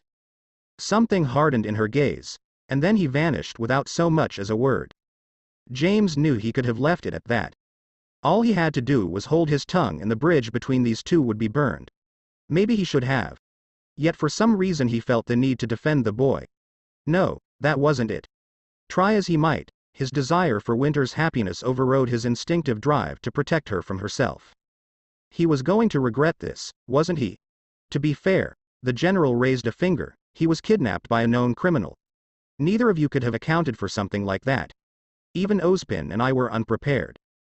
That's not. Her stance softened as she considered his words. I suppose you're right. Still, to think that it would be the Spring Maiden. Yes, Amber did well to uncover her identity. Ironwood steepled his fingers, hiding a small smile behind them as his specialist bridled. Raven Bronwyn is well known to us, though I expect her loyalties had shifted by now. We'll have to see about offering her sanctuary. Her power needs to be protected. Winter ground her teeth. James resisted the urge to sigh. I could send you after them, you know. He ventured into the silence that followed. I'm sure they'd appreciate some air support. It might be too late for that, but surely the gesture would mean something. Moreover, it might allow Winter to make a better impression than her last. If you like, I can have a bullhead prepped in 5 minutes with a full company of soldiers. Sure enough. Winter's brow furrowed. That won't be necessary. Without warning, her words peaked into a startled yelp and her entire body convulsed from head to toe. James shot out of his chair as she pitched forward, collapsing onto her hands and knees. The shaking didn't stop. If anything, it only grew worse. A silent, keening gasp forced itself between the specialist's teeth. Winter. He laid a hand on her shoulder, turning her to face him. What's wrong? Why did you? Glowing blue eyes rose to meet his, brimming with confusion and wild azure flames. Ironwood jerked back, feeling scalded by them. No, that wasn't, it shouldn't be possible. It didn't make a lick of sense. Spring and fall were accounted for, and summer was a known variable. Their own maiden was secure in Atlas. And yet Winter was showing all the signs. An ugly pang of dread stirred in him as he beheld a thin film of frost licking at the floor. Only one maiden held such mastery over ice. Sir? Winter whispered. What's happening? He barely heard her. His mind and semblance were already whirling to find answers. Freya. It had to be. She'd been in poor health when he'd last seen her, but the doctors had assured him she would make a full recovery by the end of the week. It was all too soon. Too sudden. She must have perished. Be it through old age, accident, or perhaps a more untimely end, she'd passed on. Winter must have been the final woman in her memory, as they'd planned, yet to see her burning eyes, to know that the torch had been passed. Had she been killed? Was Atlas under attack? Too many questions. Not enough answers. The Winter Maiden was dead. Long live the new maiden. Already, he could feel the beginnings of a migraine coming on. Wherever he was, he prayed the boy was having better luck than them. 0. 0. 0. The journey to Haven should have been a blur. It wasn't. Kirau set what he thought was a blistering pace, yet time and time again Amber found herself nearly outrunning him. Naruto proved even worse. If only because she knew how quickly he could move. More than once, she caught him visibly grinding his teeth as he forced himself to slow down and keep pace with them. She shot him an exasperated look and he shrugged. It was a rushed, frantic thing, if only because they knew they didn't have the time for anything else. The enemy might learn the truth at any given moment, discover their plans and undo them. So when Naruto began to lengthen his stride, she unknowingly did the same. Within moments they began to break ahead of the group. Kirau growled and tried to keep pace with them, but he had no supernatural powers to rely on, and soon, his stamina began to flag. Raven and Vernal were worse, one for her injuries, and the other her youth. Amber tried to not begrudge them, she really did, but it was hard. So hard not to simply cut loose and race to their destination. To their future. Their fate. Why walk when you could run? Better yet, why run when you could fly? There was no need to conceal her power anymore, and her gifts ached to be used. If the enemy Salem knew who she was, then there was little point in hiding it now. She didn't even realize they were leaving them behind until someone called out. "Teacher, slow down." Vernal whined as she jogged after them. "You're going too fast." "Oh, just go ahead already." Kirao stumbled to a halt with a rasp and laid both hands on his knees. Freaking kids these days. You can see Haven from here. Can't miss it. He pointed to the looming spires in the distance. "Ask for Lionheart when you get there. Raven and me'll catch up with you." He flicked them both an anxious glance. "Just don't do anything stupid, alright?" Naruto hesitated. "Vernal," Kirao saw it. "I'll keep an eye on your brat, alright?" "What?" said girl sputtered. "No. I don't want anything to do with Vernal." She stiffened. "Yes, teacher. Damn it, I told you not to call me that." A curious flush overtook the blonde's whiskered visage, but he mastered himself. "I need you to stay with Kirao for now." "Why?" she challenged immediately. "Because I've got a bad feeling about this." "Come on, don't make that face." Even as he said the words, Vernal stomped a foot. Thin arms folded before her chest, and an almost mulish expression stole over her face. Naruto was quick with his counter. "I'll teach you a super secret move once this mess is over, alright?" Just like that, her eyes lit up. "Promise?" "Yup." He reached down to tousle her. "Wait." Amber's gaze slid to Raven. "Why can't she come ahead with us?" "TCH. If you must know," the spring maiden grimaced and rolled her right shoulder. "I still haven't fully recovered." Even those words seemed to gall her, forced from somewhere deep inside herself. "My aura's still lower than I'd like. I'm at less than half. Not gonna be much use in a fight." She was lying. She had to be. "Don't be such a coward." "I'm not," the warrior huffed at her. "I'm being practical. Right now, I'm vulnerable." "I don't agree with her." Much to Amber's chagrin, Naruto stepped up beside her. "But she's telling the truth. She isn't at peak strength right now." "And how do you know that?" A blonde brow rose. "Because I was the one that beat her black and blue." Amber flinched at the words, even as Raven preened. They wounded her more than she cared to admit. When had they become so close? Still animosity to be sure, but the pair weren't openly snapping at one another as she expected they might. There were questions there, questions that needed to be asked, but she dare not give voice to them for fear of what answers she might find. Instead she rounded on her partner. "What makes you so sure?" "Sixth sense." The blonde replied readily, tapping a finger to his skull. "She's not putting out any negative emotions right now." "See?" Raven cocked one hip in her direction, clear sign of defiance. "If it makes you feel any better, you can't trust me, but you can trust me to do what's in my best interests." Vernal scratched the back of her head. "The hell does that mean?" "It means she won't run." Kirao muttered. "If she does, she knows her days are numbered." Raven shot him a scowl. "Don't muddy the waters. I'm working with you lot, and I'm not going to stab you in the back. Isn't that enough?" Naruto clearly didn't trust her, and neither did she, but there could be no denying that they needed her. And she needed them. Like it or not, they were all in the same boat right now. If the alternative meant Raven going to Salem, Oregon, worse, having the maiden power ripped out of her and given to that bitch from before, no, Amber swallowed her dislike and choked down her hatred. They would work with her. For now. After all, she needed answers, answers only the lamp could provide. All at once a sharp, sudden tune pierced the air and ran out among them to startle everyone. 4 pairs of eyes rounded on the sound. On her. Amber's gaze dipped to her hip pocket and the vibrating scroll there. Against her better judgment, she plucked it free and held it aloft. This close to Haven, the signal was there, but patchy all the same. It still didn't conceal the caller ID. Raven offered a dark chuckle. "Of course, it's him." Amber swallowed once for courage. "Yeah, it's Ozpin." Kirao swore softly and Naruto hissed out an angry breath. "Don't answer it. Let the bastard stew." Amber dithered. Should she? He might have a good reason for calling. Fear stayed her hand. Could he give her the answers she sought? Would he tell the truth? The loyal follower in her wanted to say yes, but the cynic, well, the cynic said otherwise. Ozpin might have a very good reason for keeping such secrets. But those secrets had nearly gotten her killed not once, but twice now. Naruto had been kidnapped over them, a fact he had yet to forgive. He was right to want the truth, and in all honesty, she wanted the same. Raven had said many things, but they needed to be certain. And there was only one way to ensure that certainty. One guaranteed method beyond bias, one that could not lie to them. Ozpin was a good person. There could be no doubt about that. But all these secrets were maddening. They could confront him later once they had the truth in the relic in hand. Once it had been used, they could hide it somewhere else, or even seal it back in its vault. Surely he would understand. At long last, her scroll ceased ringing entirely as the call went to voicemail. Amber waited for a moment. Then another. Another still. It dinged and went still, signaling the message left behind. Well? Raven mocked. Aren't you going to listen to what he has to say? She flicked it open again and put in on speaker.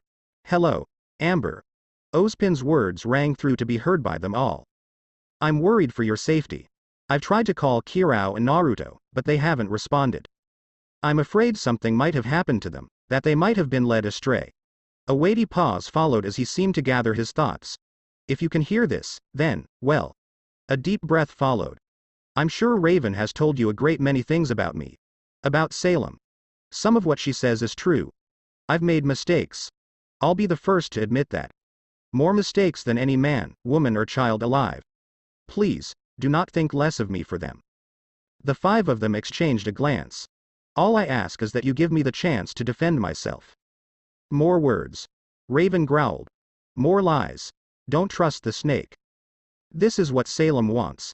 The headmaster's voice continued, heedless of her word, breaking at last. She seeks to divide us all, to conquer Remnant while we squabble with one another. Moreover, the maiden in Atlas has perished under mysterious circumstances. James suspects foul play at hand, and I'm inclined to agree with him. By some miracle, Winter is now in possession of her power, so we've managed to avert a crisis on that front. However, there's a chance you and Raven may be targeted as well. I think it's certain that the two you will come under attack.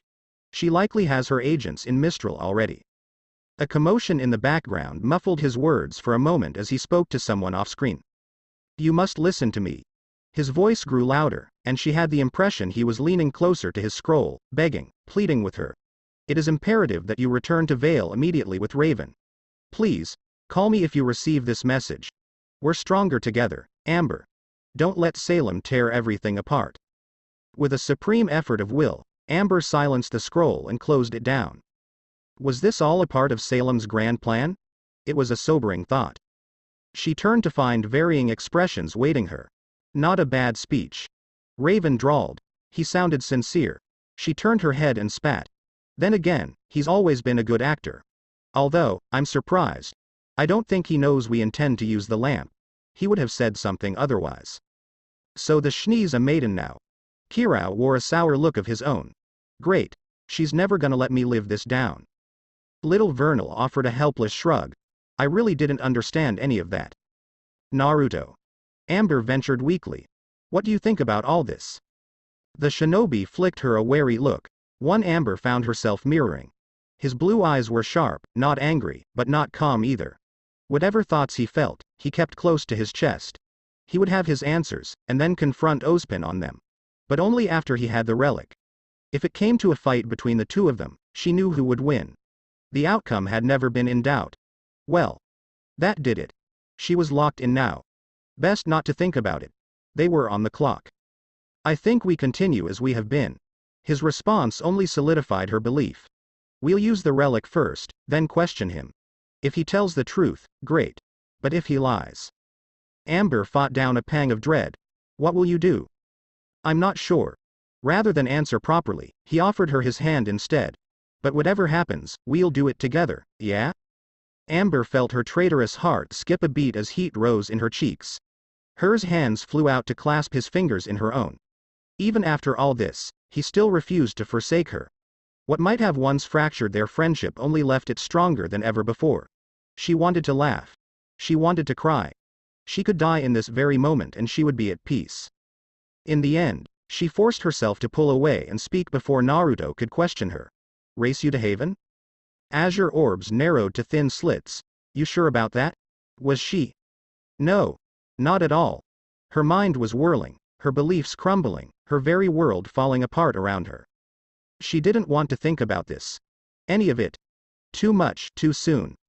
Ozpin had pleaded with her, and a part of her wanted nothing more than to go back to Vale, climb into bed, and pretend none of this had happened. A single seed of knowledge held her back. Naruto was going to Haven. With or without her. He'd already made his views abundantly clear. One way or another he would pry the relic from the vault and ask his questions. She could be there when he did, or doubt herself forever. She was done doubting herself. What's wrong? Amber wore a shaky smile she didn't feel as she planted a hand on her hip. Afraid you can't keep up? No, he needled, more than happy to distract her. Just afraid of leaving you in the dust. Again. We'll make a wager of it, then. Amber bit out the words. Naruto saw the chance for what it was and pounced upon it. Sure, why not? What are we betting? Food? Money? Time. The Fall Maiden held up a singe finger. Loser has to do whatever the winner says. For a day, she amended hastily when she beheld his incredulous expression. How's that sound? Naruto jammed both hands into his pockets. Not much of a bet, since I know I'm gonna win. Amber marshaled her faltering willpower and clenched her fists at her sides. Then we'll sweeten the pot. She spat. An eyebrow arched. How so? A date. His other brow rose to join it. Huh. He muttered. Never been on one of those before. Thankfully, he was wise enough not to make mention of what Winter had all but blackmailed him into. Even then, she still expected a denial. It was a foolish wish of hers, a girl's wish, one she thought would be denied. All right, I'm game. The words floored her. Amber felt her eyes burn with a pulse of flame. Yes. Victory. A petty little thrill of pride shot through her. Just like that she'd gone and won up that silly Schnee. Her rival was probably already displeased at being blown off ironic, given she had Raven to thank for that, but this was the cherry atop the proverbial cake. Oh, this would leave Winter seething. Call it courtship, call it cruelty, but she'd made up her mind. She craved the calm and safety he gave her. Craved it more than the very air in her lungs. She fully intended to have Naruto as her husband someday. Forget being partners, she could see herself spending the rest of her life with him. After all, he understood her in a way few could. Even this good-natured jabbing felt friendly. He will be mine. Who will? Kirao spoke into the silence. Amber's face flamed for a different reason. Oh gods, she'd said that aloud. No, no, no, not like this. Kids these days, just get a room, will ya? Raven rolled her eyes as well. Teenagers, the both of you. Stop flirting and censored already. This is nauseating. A chorus of shouts went up.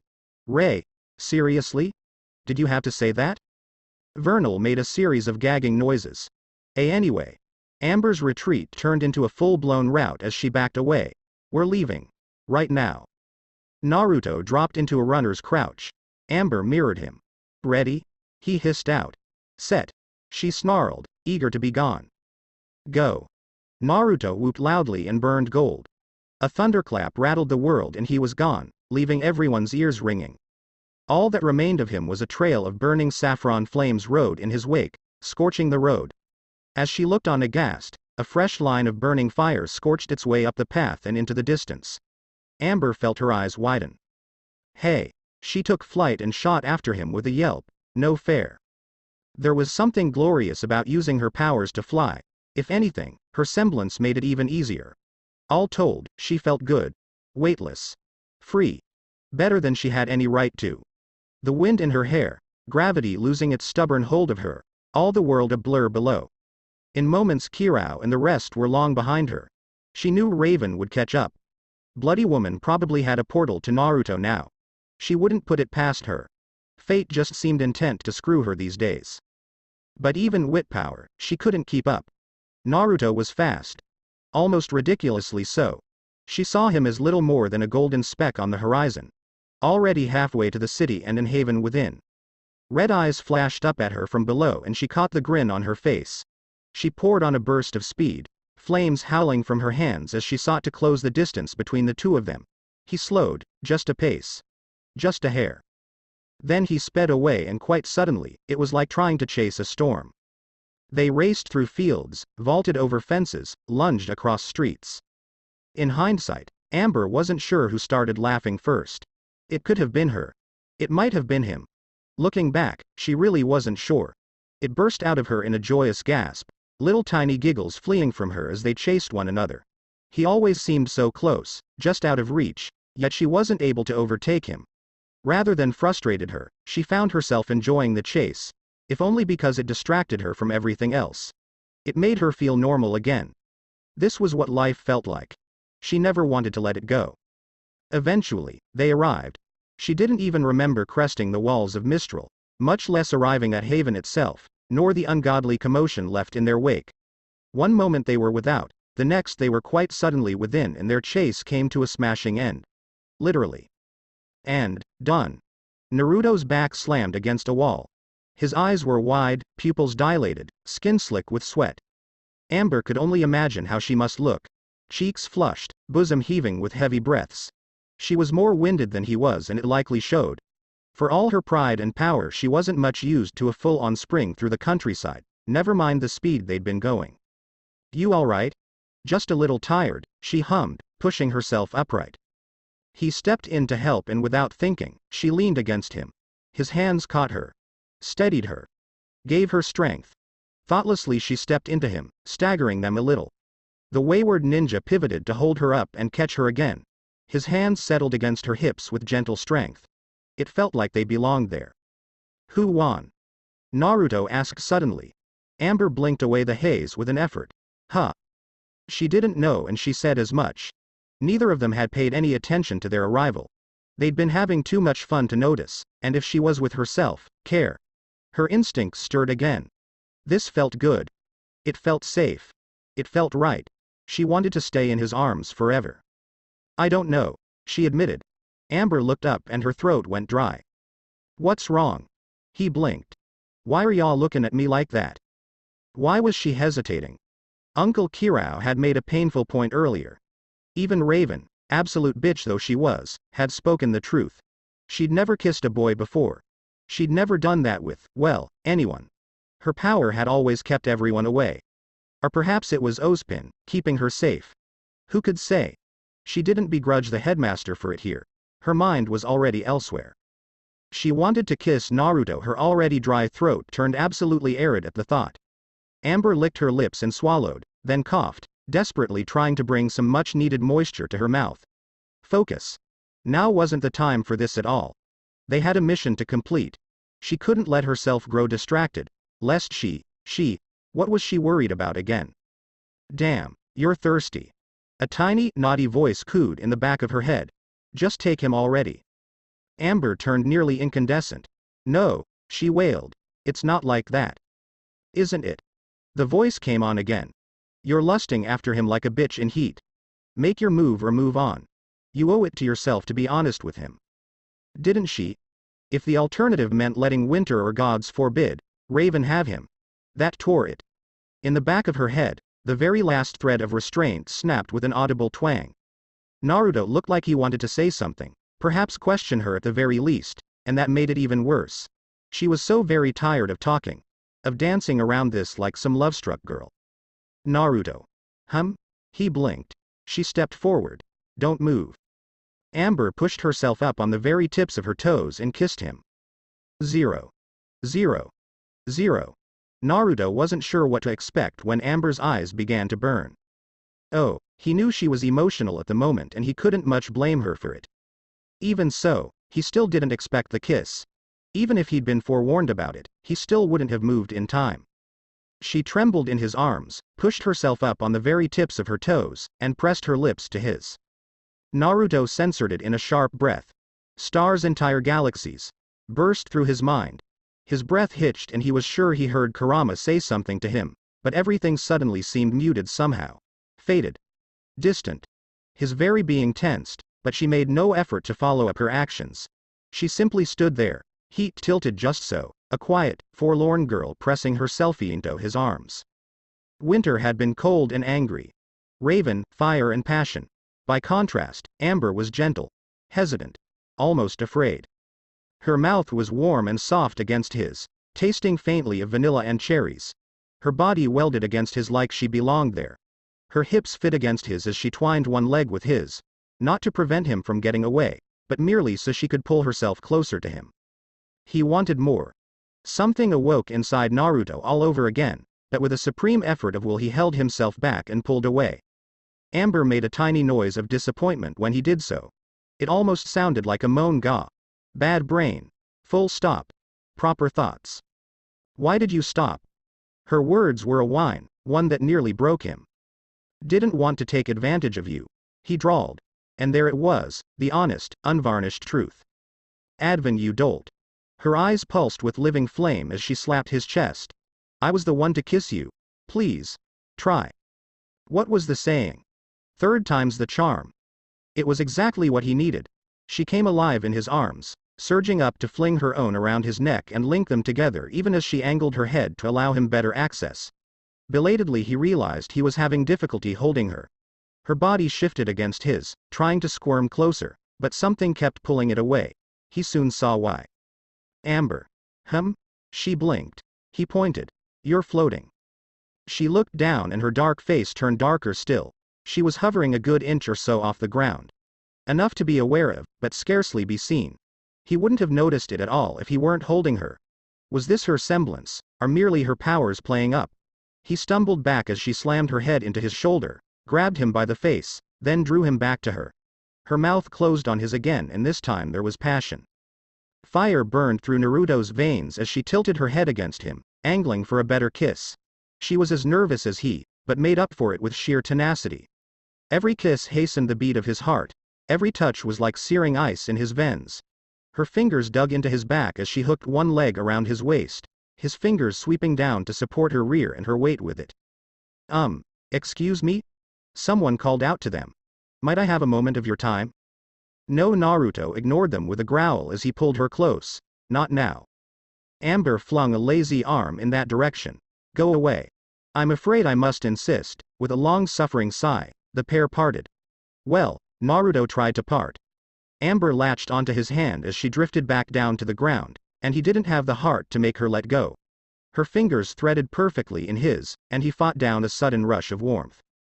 That warmth faded somewhat when he saw there would be voyeur lingering only a few paces away. Leonardo Lionheart stood before them, fretfully winging his hands together. You must be Naruto. Might I ask what you're doing here? 0. 0. 0. Really, this is most irregular. A brief explanation later found the three of them in the headmaster's office. All told, it rather reminded Naruto of the room Tsunade once used for her own duties as Hokage, albeit lined with bookshelves and other knickknacks. Gently sloped windows filtered morning sunlight in the room, lending it an orangesque glow. Really, it was a homely little place, homely little area. There was something off about the whole thing. Naruto had never met Lionheart before. Never even knew the man. And yet he couldn't quite bring himself to relax in his presence. For all his gregarious laughter and jovial smiles, the man radiated fear on almost primal level. He'd offered them tea. Naruto refused to drink it, and perhaps sensing his distrust, she hadn't either. Where are all the hunters? Amber remarked suddenly. I haven't seen one since we got here. Only a few students. Well, they're quite busy, as I'm sure you can imagine. Nervous laughter greeted them. Grim to kill, civilians to protect, that sort of thing. Many of the students themselves are away on holiday and only a few remain in the dorms. He tapped a tan knuckles against his desk. Rest assured, it's usually quite busy here. Kurama hissed out a breath. He's lying. I know. Even after all this time, he could still sense negative emotions. If anything, his time in Remnant had only served to sharpen this strange sixth sense of his. Leonardo Lionheart was a man who projected confidence, but felt none of it. His smile was as brittle as glass. This was a fearful man, terrified really, but not of them. Who, then? What was he so afraid of? He had a bad feeling about this.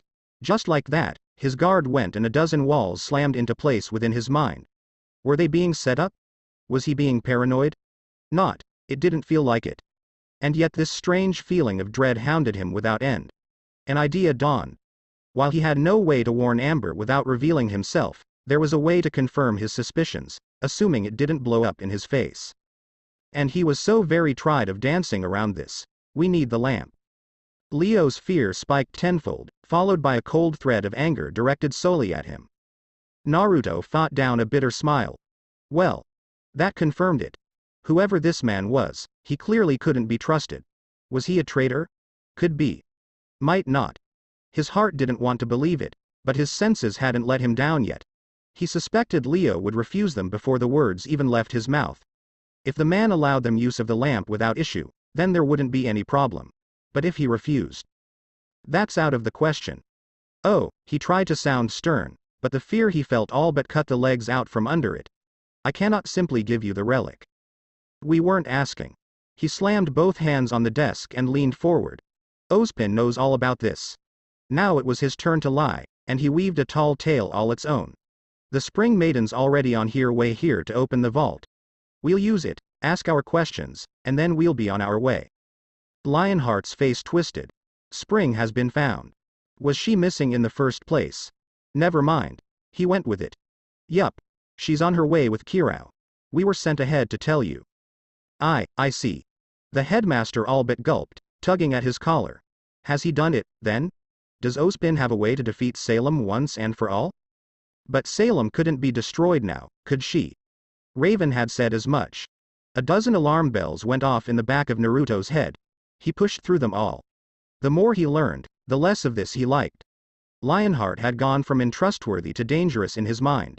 Fearful men did foolish things. He does.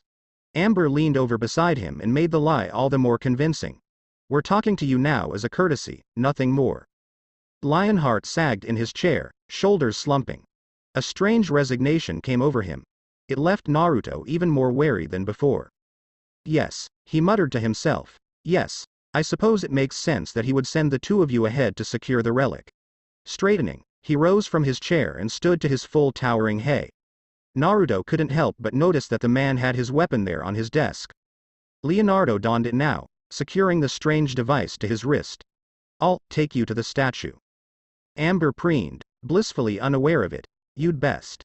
0. 0. 0. Where had he gone wrong? On a certain level, Ozpin knew as he regarded his still silent scroll. He'd kept too many secrets, held his cards too close to his chest. Something was bound to backfire sooner or later. It often did, and had in many a past life. But he kept some matters silent for a reason. Knowledge is a terrible thing, and more often than not it broke the minds of men. He laid his scroll down on his desk and stood, paced to the window. Alone in his tower, the lonely immortal watched the coming storm behind the glass. Thick black clouds roiled. They were going to use the lamp. He couldn't say how or why he knew, only that he did. It was the only path they could take now. He could have called Leonardo to delay them, could have flown to Mistral himself. Tried to stop them at the very least. But didn't, and hadn't. Instead he'd held himself back, merely reaching out through repeated phone calls. Any attempt at subterfuge on his part would be taken poorly, if not by Naruto, then Amber certainly. Those two had endured much. Too much, some might say. If he were to lie them now, if he attempted to spin a web of half-truths before them, they would break away and all would be lost. It was a risky gambit. If the Spring Maiden was secure and the questions used, then Salem would be forestalled another 100 years. But if they weren't, Ozpin shook his head, sighed, pulled a thermos from his belt, and drank. Whiskey burned the back of his throat. He suspected he'd need more before this day was done. Salem was moving. The death of the Winter Maiden was merely a portent of the times. That left Naruto connect to not one, not two, but 3 maidens. Who could say how Winter might react to such an awful truth? Naruto had ingratiated himself in the minds of many, and to remove him now would spell disaster. He bore the boy no ill will, of course. He would learn the truth, and then he would come here. He would have questions, and Ozpin had long ago resolved himself to answer them all. For that boy was the key. Regardless of the outcome, there would be a reckoning. Would they be allies after this? Enemies? He wasn't sure. He did not relish the idea of losing Kirao, much less a maiden, but he relished the idea of dying even less. Naruto had proven his skill in combat and he wasn't sure he could face him in a fair fight. Even an unfair one almost guaranteed his defeat. That boy held incredible power. If used for the wrong purpose, no. Time would tell. A peal of thunder boomed outside. Ozpin raised his mug to lips and took a long drink. So it begins. 0. 0. 0. Something was wrong. Naruto couldn't put his finger on it, but he'd been feeling restless for the last 5 minutes as Lionheart led them through the halls. His senses were sharp as ever, and he was almost certain of their safety, but even then he couldn't quite bring himself to relax. He grit his teeth and tried to shake the strange feeling of dread away, to no avail. The boy in him wanted to trust. Wanted to believe. They were safe here in Haven. No one was going to turn on them. There would be no ambush here, no betrayals, no surprises. The cynic said otherwise. Something clicked in the back of his brain. Wait, surprises? When they'd met, Lionheart had known his name. Before he'd even given it. He'd ignored it at the time, thought it a slip of the tongue, or that Ozpin had mentioned him. He hadn't. Blue eyes narrowed in realization. Not a moment later, his senses told him what he already knew. Damn it. He hated being right. The foyer was a wide and grand thing indeed. Not an enclosed space this, but a wide open area, with multiple levels, decked in the colors of brown and green. Looked downright earthy, really. 'Twas the statue in the center of the room that caught Naruto's eye, however. That thing had to have a purpose. Was the vault there? Beneath it somehow. His mind whirled, trying to find an answer. It stopped when he saw the 2 figures flanking said statue. Why am I not surprised? One was an absolute brute of a man clad in a green coat. From him, Naruto felt nothing but stoic anger. His companion was another matter. Though he wore a brown jacket, one could glimpse strange white clothes lurking beneath.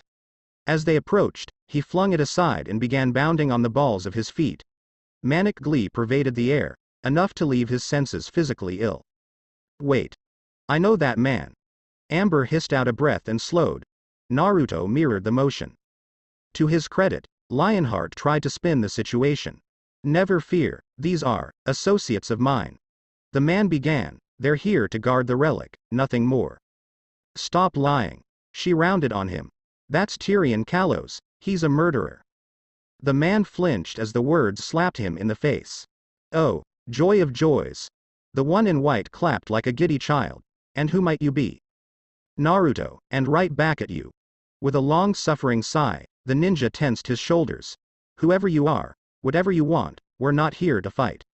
Why friend, my name is Tyrion. Much to his dismay, the madman giggled and sketched a shallow bow, stinger sweeping behind his back. And I'm afraid that is not possible. You see, my assignment from Her Grace was to seek out a young man matching your description and retrieve them, so that is what I must do. His grin grew as he straightened. One does not upset the queen. Queen? Amber hissed at his side. Great. Someone else wants to meet me. Naruto growled back, can't you all just bugger off? I'm afraid not. The giant in green spoke at last. Surrender the maiden. Amber bristled behind him, keeping one eye on Lionheart. Oddly enough, the man didn't make a move. To the untrained eye, he seemed almost defeated. I think we've had enough talk now, don't you? Behind them, the air rippled. Naruto all but grinned. Sure. Why not? A crimson blade parted the air where the madman stood as Raven came hurtling through with Kirao at her back. The giant saw her coming and threw himself clear. He caught a lightning bolt to the chest for it and hurtled across the room. Kirao gave chase with a roar. His companion made no such effort as the spring maiden closed with him. Her blade would have taken his head, if the madman's body hadn't contorted at an impossible angle and ducked at the last moment. Twin blades flicked out, locking against her sword. As I live and breathe. Raven Bronwyn, he cackled, bounding back to his feet. A true huntress has entered the fray. I didn't realize this was your territory. He's mine. Hands off. Oi, Naruto squawked. I don't belong to anyone. No, something flickered behind them. You don't goodbye. Amber yelped. And the world exploded. Naruto was ready for it. The moment he felt Lionheart's ill intent, he yanked his partner into him and wrapped them both in a shimmering shroud of golden chakra. Heat and flames washed harmlessly over his shoulders, leaving him untouched. Smoke filled the air. A blood-red iris peeked over his shoulder. That was a mistake. What are you? Leonardo lowered his arm, eyes wide. The headmaster traitor paled and shrank back. No, wait. I can explain. Naruto's fist thundered into his jaw, bringing with it the wrath of Mistral's fallen huntsman. The cowardly lion never stood a chance. He didn't stumble across the room. He flew. His body struck a wall, left a decidedly man-shaped impression behind, and crashed face-first into the floor, lolled limply to the side. He did not rise again. No, he growled, lowering his arm. You can't. Ooh. Tyrion offered a mad giggle as he clapped his hands.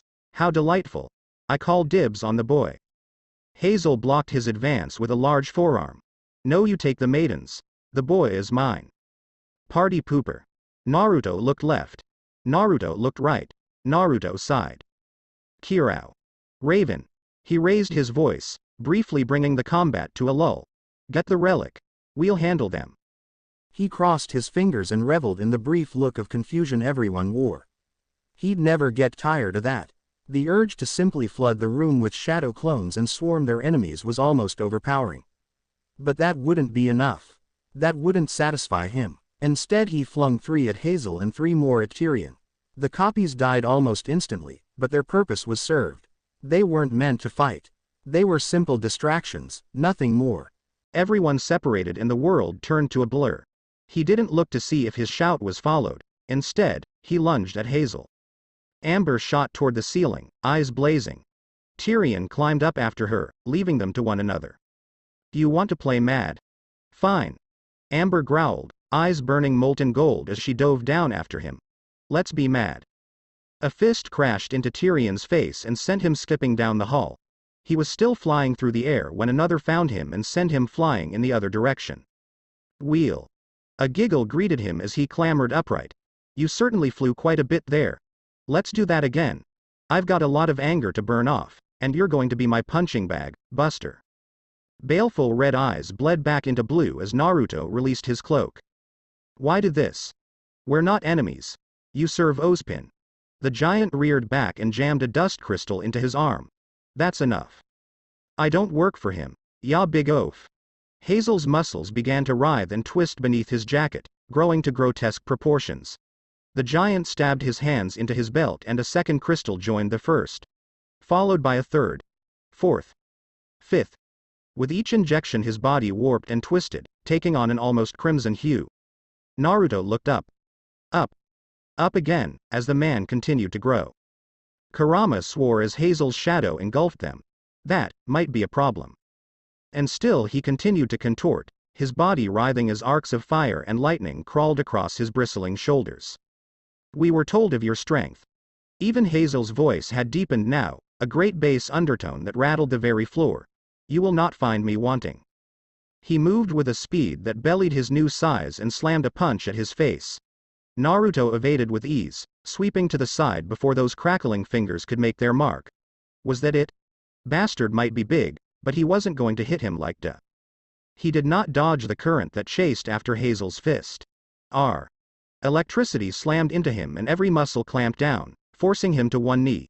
His world burned white as blood vessels burst in his eyes, staining the sclera scarlet.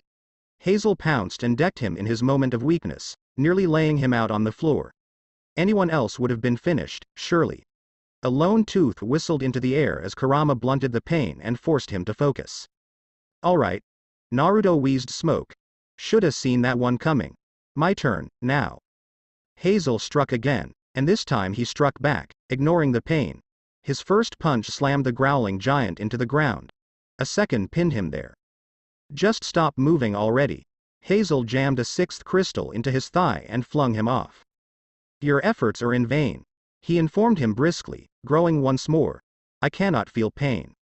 Rhymes aside, the realization alarmed Naruto. Something cold and hard coalesced deep inside him. He'd held back against Cinder and her minions. What had that earned him? Nothing but misery and pain. Restraining the lion's share of his strength here was going to get him killed. No more. Not one more. Mercy meant nothing to these men. They were monsters. Somewhere behind him, Amber cried out in pain. He dare not look away to check on her. Instead, he crossed his fingers.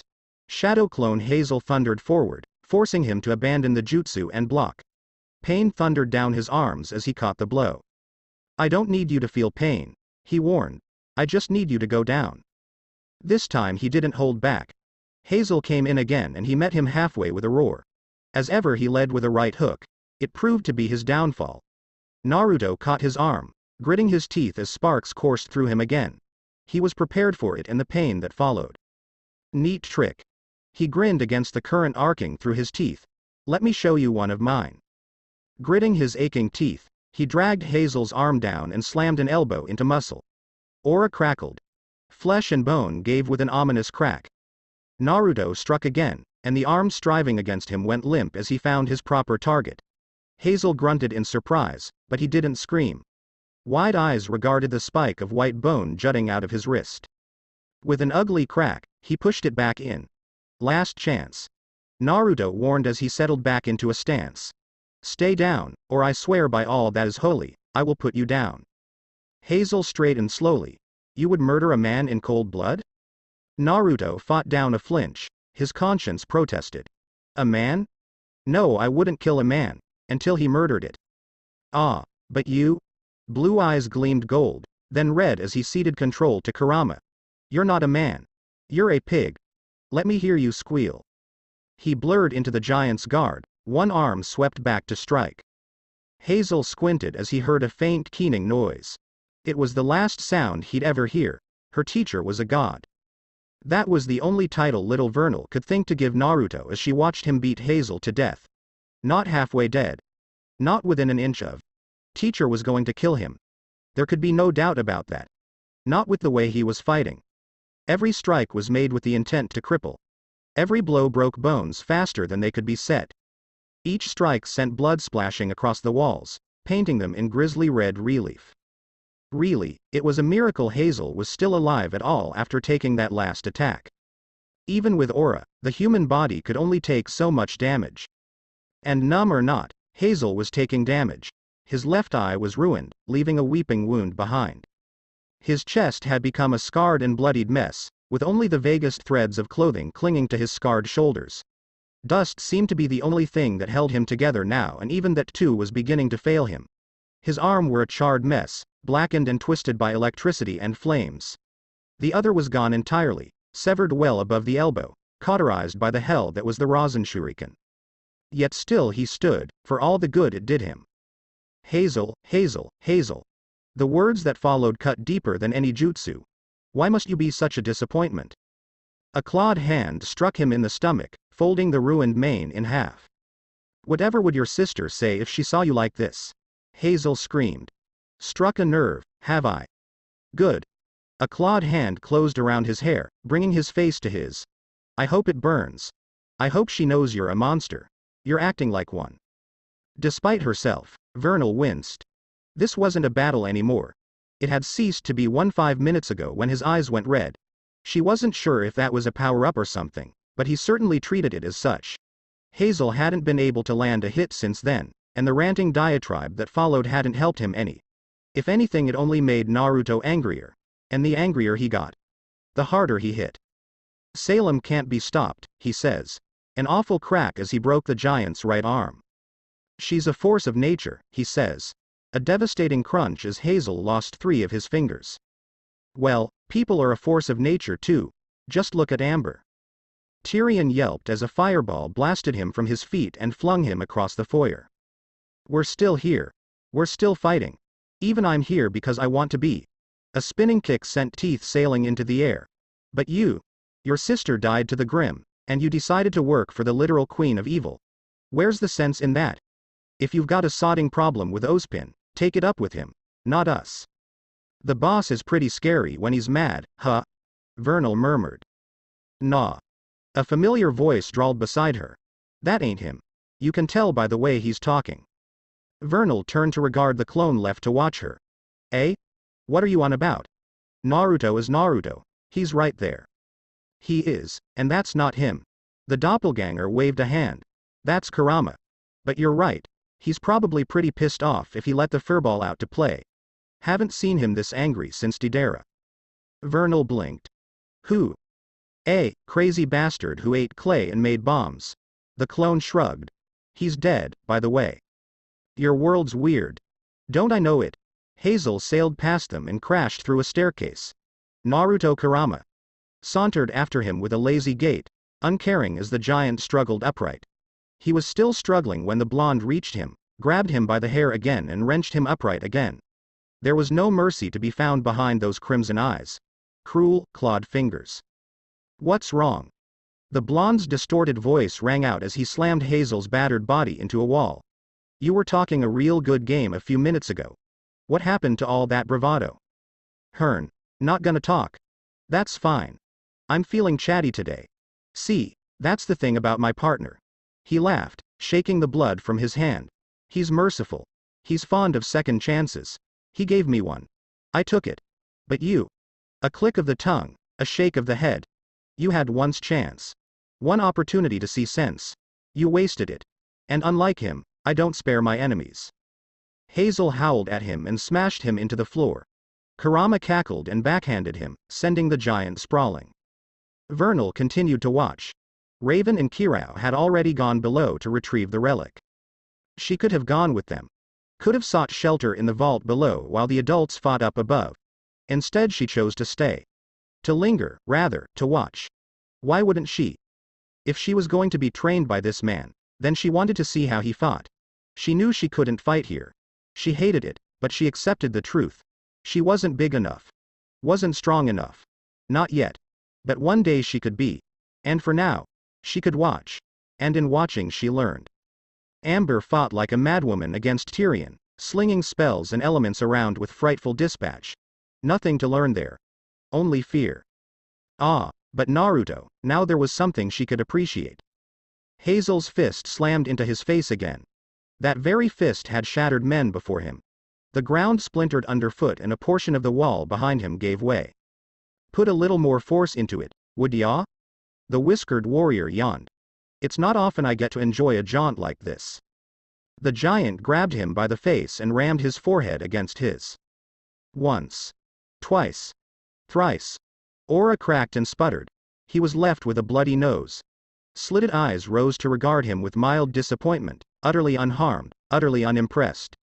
Vernal felt a chill shoot down her spine, and she wasn't even the recipient of that smoldering glare. This wasn't Naruto. This was an immortal demon who saw humans as a distraction at best, playthings at worst. And it looked bored. Immortals were scary when they were bored. What did I just say? Hazel's arm sailed through the air. It was surprisingly cathartic to watch the monster take his lumps. That brute would have broken Raven in half if he ever got his hands on her, and yet someone little more than half his size was beating him like a drum. Bloody big bastard had been 8 feet tall to begin with. Even bigger now, with all that dust running through him. He must have gained at least another foot or two.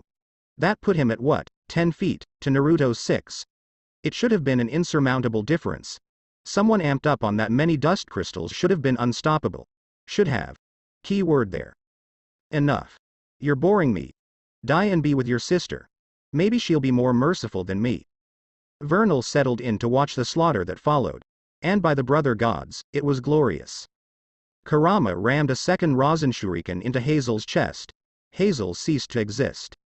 Vernal burst to her feet and slammed a fist into the air. That's my teacher. She wanted to be just like him when she grew up. 0. 0. 0. Amber couldn't hit him. Try as she might, she just couldn't land a solid shot in on Tyrion Kalos anymore. Nor could he harm her. He knew it, she knew it, and neither of them were able to do anything about it. Just thinking of it infuriated her as she called another molten spear to her hand and cast it at him. They were at an impasse. The best they'd managed was a few glancing blows and the occasional explosion on her part, but never enough to truly settle the score. For while Amber could not harm him, he was unable to reach her in turn. Do come down, dear maiden. There's no need to be shy. Amber scoffed. And get stung by you? I think not. She'd learned her lesson against Cinder. While not unskilled in melee, she wasn't a master in it. Her true talents lay in other realms. Thus, she chose to stay airborne and rain down elemental destruction like a destructive goddess. Fire, ice, lightning, anything she could get her hands on. Maiden power, while not necessarily tied to aura, was mighty all the same. She could keep him at bay like this until Raven and Kirao returned, or Naruto dispatched Hazel. She intended to. Much to Tyrion's annoyance. Whenever the scorpion came close as he had to, she pelted him with fire and lightning. When that didn't work, she could simply fly up to the ceiling, thereby forcing him to scale one of the pillars if he wanted to have any chance of catch her. Even now she could see the frustration writ upon his face as she floated away. The madman had long since given up trying to shoot her out of the sky, realizing it a futile gesture or having simply run out of ammunition. Amber suspected it was the latter. She'd heard his guns click empty and he hadn't reloaded since. Still, she seethed with each passing second as the storm raged around them. Flames surged from her eyes as she flung her right hand forward, conjuring a fresh bolt of heavenly light. Tyrion avoided it all. My, aren't we angry today? Writhing, bending, twisting, ducking, dodging at impossible angles, he somehow managed to keep ahead of her. Amber resisted the temptation to chase him. That was what he wanted. Get in close, use his semblance to cut through her aura, and do her in. He'd already traced a bloody line against her hip. She'd not make that mistake again. Her staff twirled, a mighty gust of wind burning from the crystal within. A blast shook the world.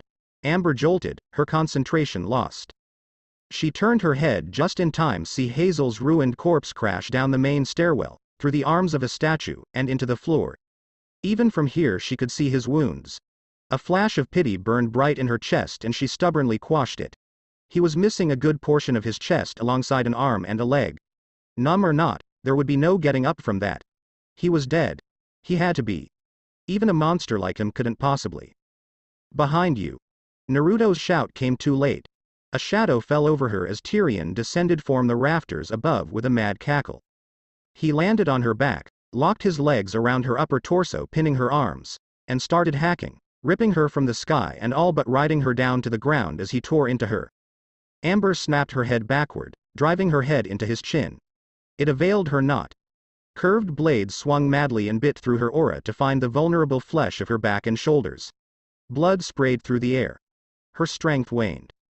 Out of the corner of his eye, she saw his something flick forward in a dark streak of brown. No. Golden eyes burned white hot. Not like this. In that brief moment of surprise, his tail stabbed down at her chest. Amber wrenched herself out to one side and kicked out at him, but it was too late. A burning heat seared up her leg as his stinger raked across her thigh and thrust through the muscle there. His tail flexed, pumping poison through her veins. An explosion of flame ripped him from her back, but the damage was done. Tyrion crashed backward and an earth-shattering roar rocked the room. Amber. She barely heard him as crashed to the floor, tumbling to her hands and knees. There was blood on her hands. Oh. Is it mine? It took her mind a reeling moment to comprehend what had happened. Tyrion's blades had cut deep, into muscle and bone. His poison deeper still. Even now she could feel it burning in her veins in a sickly torrent of agony. The flames in her eyes guttered out as her knees buckled. Frantic, she pushed herself up on her elbows and tried to stave off her weakness. Shadows closed in, tugging into the corners of her vision. Her world began to spin as Tyrion's boots filled her sight. Sleep well, dear princess. Amber turned narrow eyes on him with a hiss. You first. Her hand locked around his ankle, tan fingers biting deep. Lightning coursed through her hand and shot up his leg into his chest. For the first time since their brawl began, Tyrion shrieked in pain. Every muscle in his body clamped down as one. His body jerked like a puppet severed from its master's strings. Limbs twitched, sparks scrawled through his teeth, his very hair stood on end, body trashing madly. Somehow, someway, the absolute madman managed to raise one of his blades. You, little bitch. A golden meteor crashed into him before he could deal the final blow and beat him back. Get your hands off her. 5 hits. Amber saw them all. One for every word. Face. Throat. Chest. Groin. Solar plexus. Tyrion staggered back under the assault, flailing like a madman as he tried to block them all. He did not succeed. Every punch hammered through his defenses.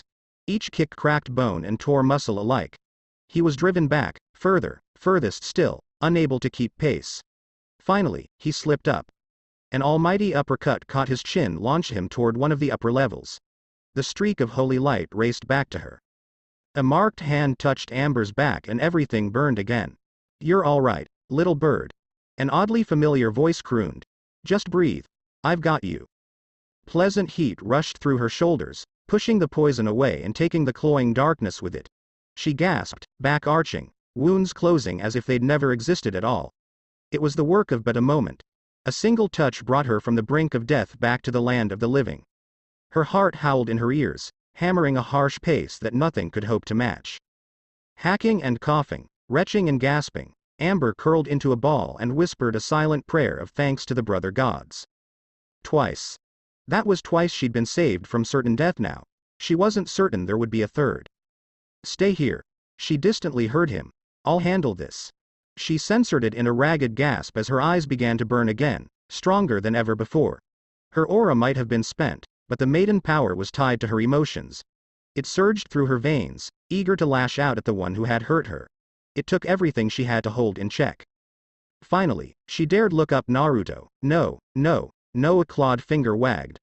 Naruto's not here right now. He's taking a nap. I'm here to lay down the law. Just sit tight. Realization dawned. Kurama, eh? He flicked her a thumbs up. Got it in one. Amber coughed up a wad of blood. Huh. So this is what you sound like. How lovely. Tyrion tumbled to his feet from one of the upper floors, grinning like his namesake. You're actually trying to kill me. He skipped from one foot to the other as he landed. I knew you had it in you.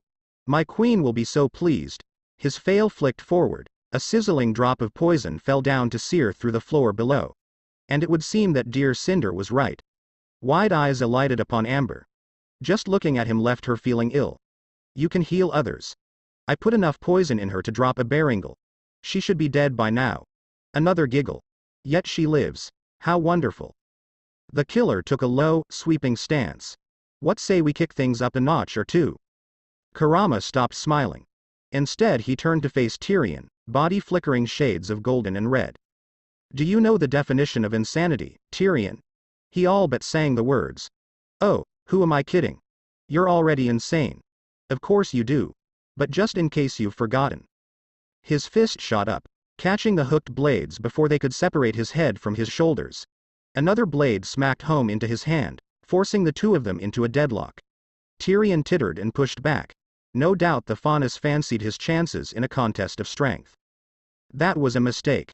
Insanity is doing the exact. A golden heel shot out, bloodying the man's nose. Same thing. Another blow, another yelp. Over and over again expecting things to change. Kurama leaned forward, pushing the Faunus back through raw strength alone.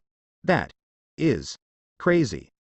Tyrion broke the block and whirled to strike at his knees, only to find empty air. You're the same, Tyrion. A boot planted itself on the man's back, kicking him forward. You keep attacking me like this, keep doing the exact same stupid thing. He ducked the riposte that followed, swept his legs, and rammed a kunai into the older man's right arm, drawing a startled gurgle from him.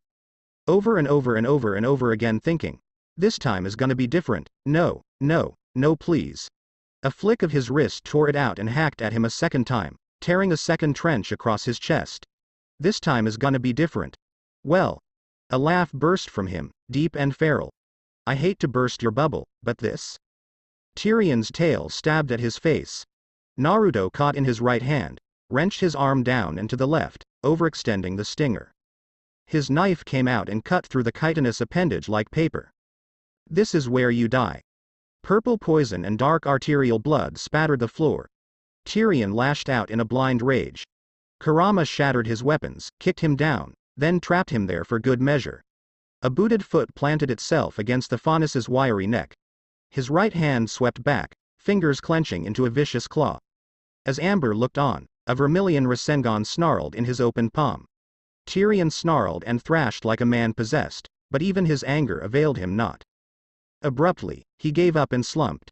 Go on. A strange, surreal smile blossomed across his twisted face. Do it. Kill me. Become the monster I knew you are.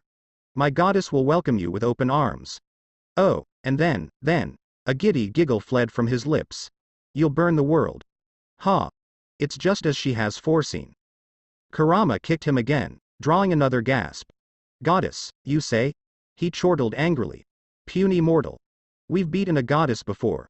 What makes you think yours will be any different? His arm crashed down. Amber latched onto his wrist. Red eyes blazed into molten gold.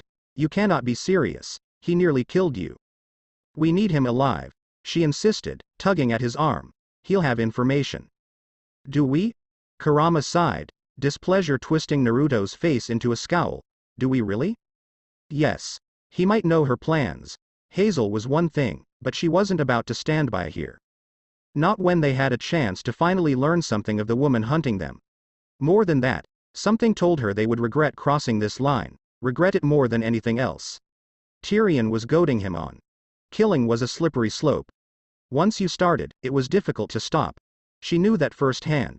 She'd killed before, crossed that line and had to drag herself back over it. She wouldn't let them make the same mistakes, not when she could save them from that hell.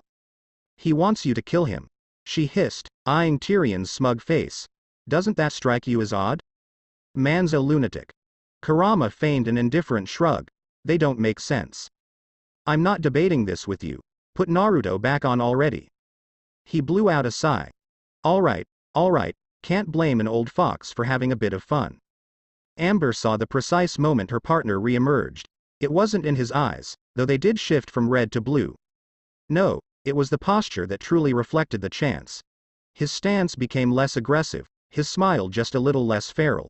He may have kept his boot on Tyrion's throat, but he didn't look like he'd crush it any moment now. Fine. He lives. Such a shame, Tyrion crowed. And here I was hoping you'd take the plunge. Quiet. Naruto's kicked down, striking his skull.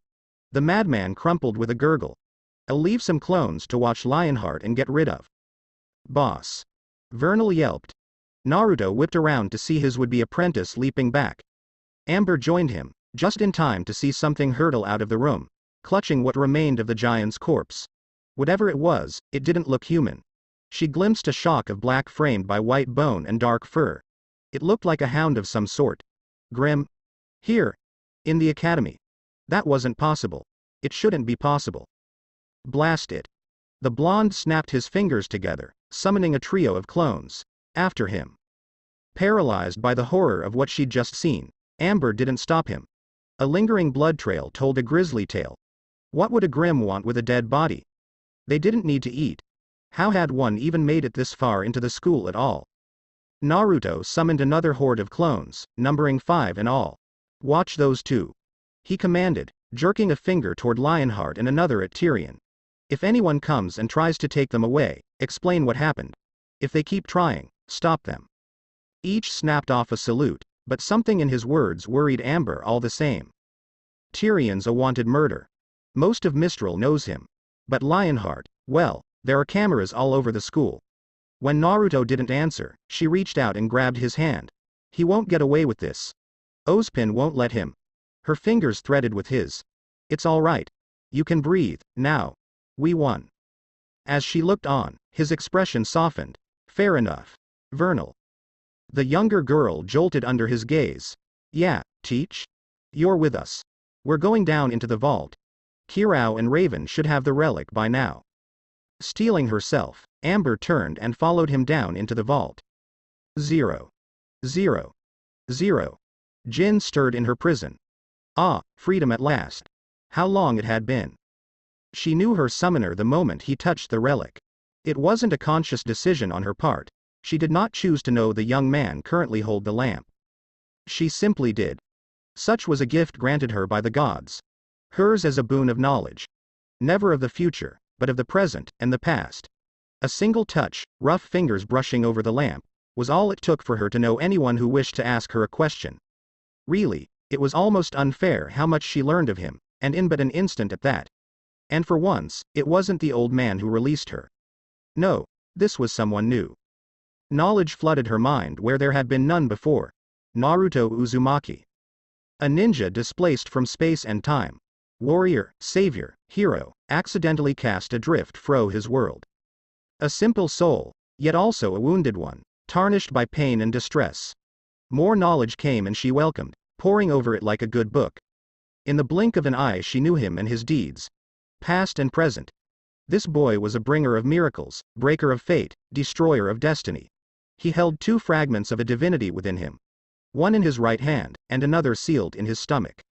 His touch nourished her. Then something unexpected happened. Jin blinked in her prison, blue eyes widening as she felt a fresh surge of power enter the relic that housed her currently incorporeal form. One of her questions was restored to her. The last of the Trinity, used by Raven Bronwyn so long ago, was now available once more. Well. This was new. This was unexpected. This was something she hadn't been able to predict. Here was a miracle, one that might never come again. Did it have something to do with the fragments within him? Had he unknowingly recharged the relic? She knew not. The prospect excited her. Jin. Her new owner boomed. I summon you. She was all too happy to manifest in response to this curious development. Ah, wonderful. Raising her arms over her head, she stretched languidly, uncaring of those below her. 4 gawped at her. The 5th already knew her. Truly, she never grew tired of their reactions. She took her time stretching, savoring their confusion, their exclamations, their surprise. What was wrong with that? A girl needed her entertainment. Hello. Naruto Uzumaki. Her summoner blinked, taken aback. How do you know my name? It is my nature to know things. I am Jin, a being created by the god of light to aid humanity in its pursuit of knowledge.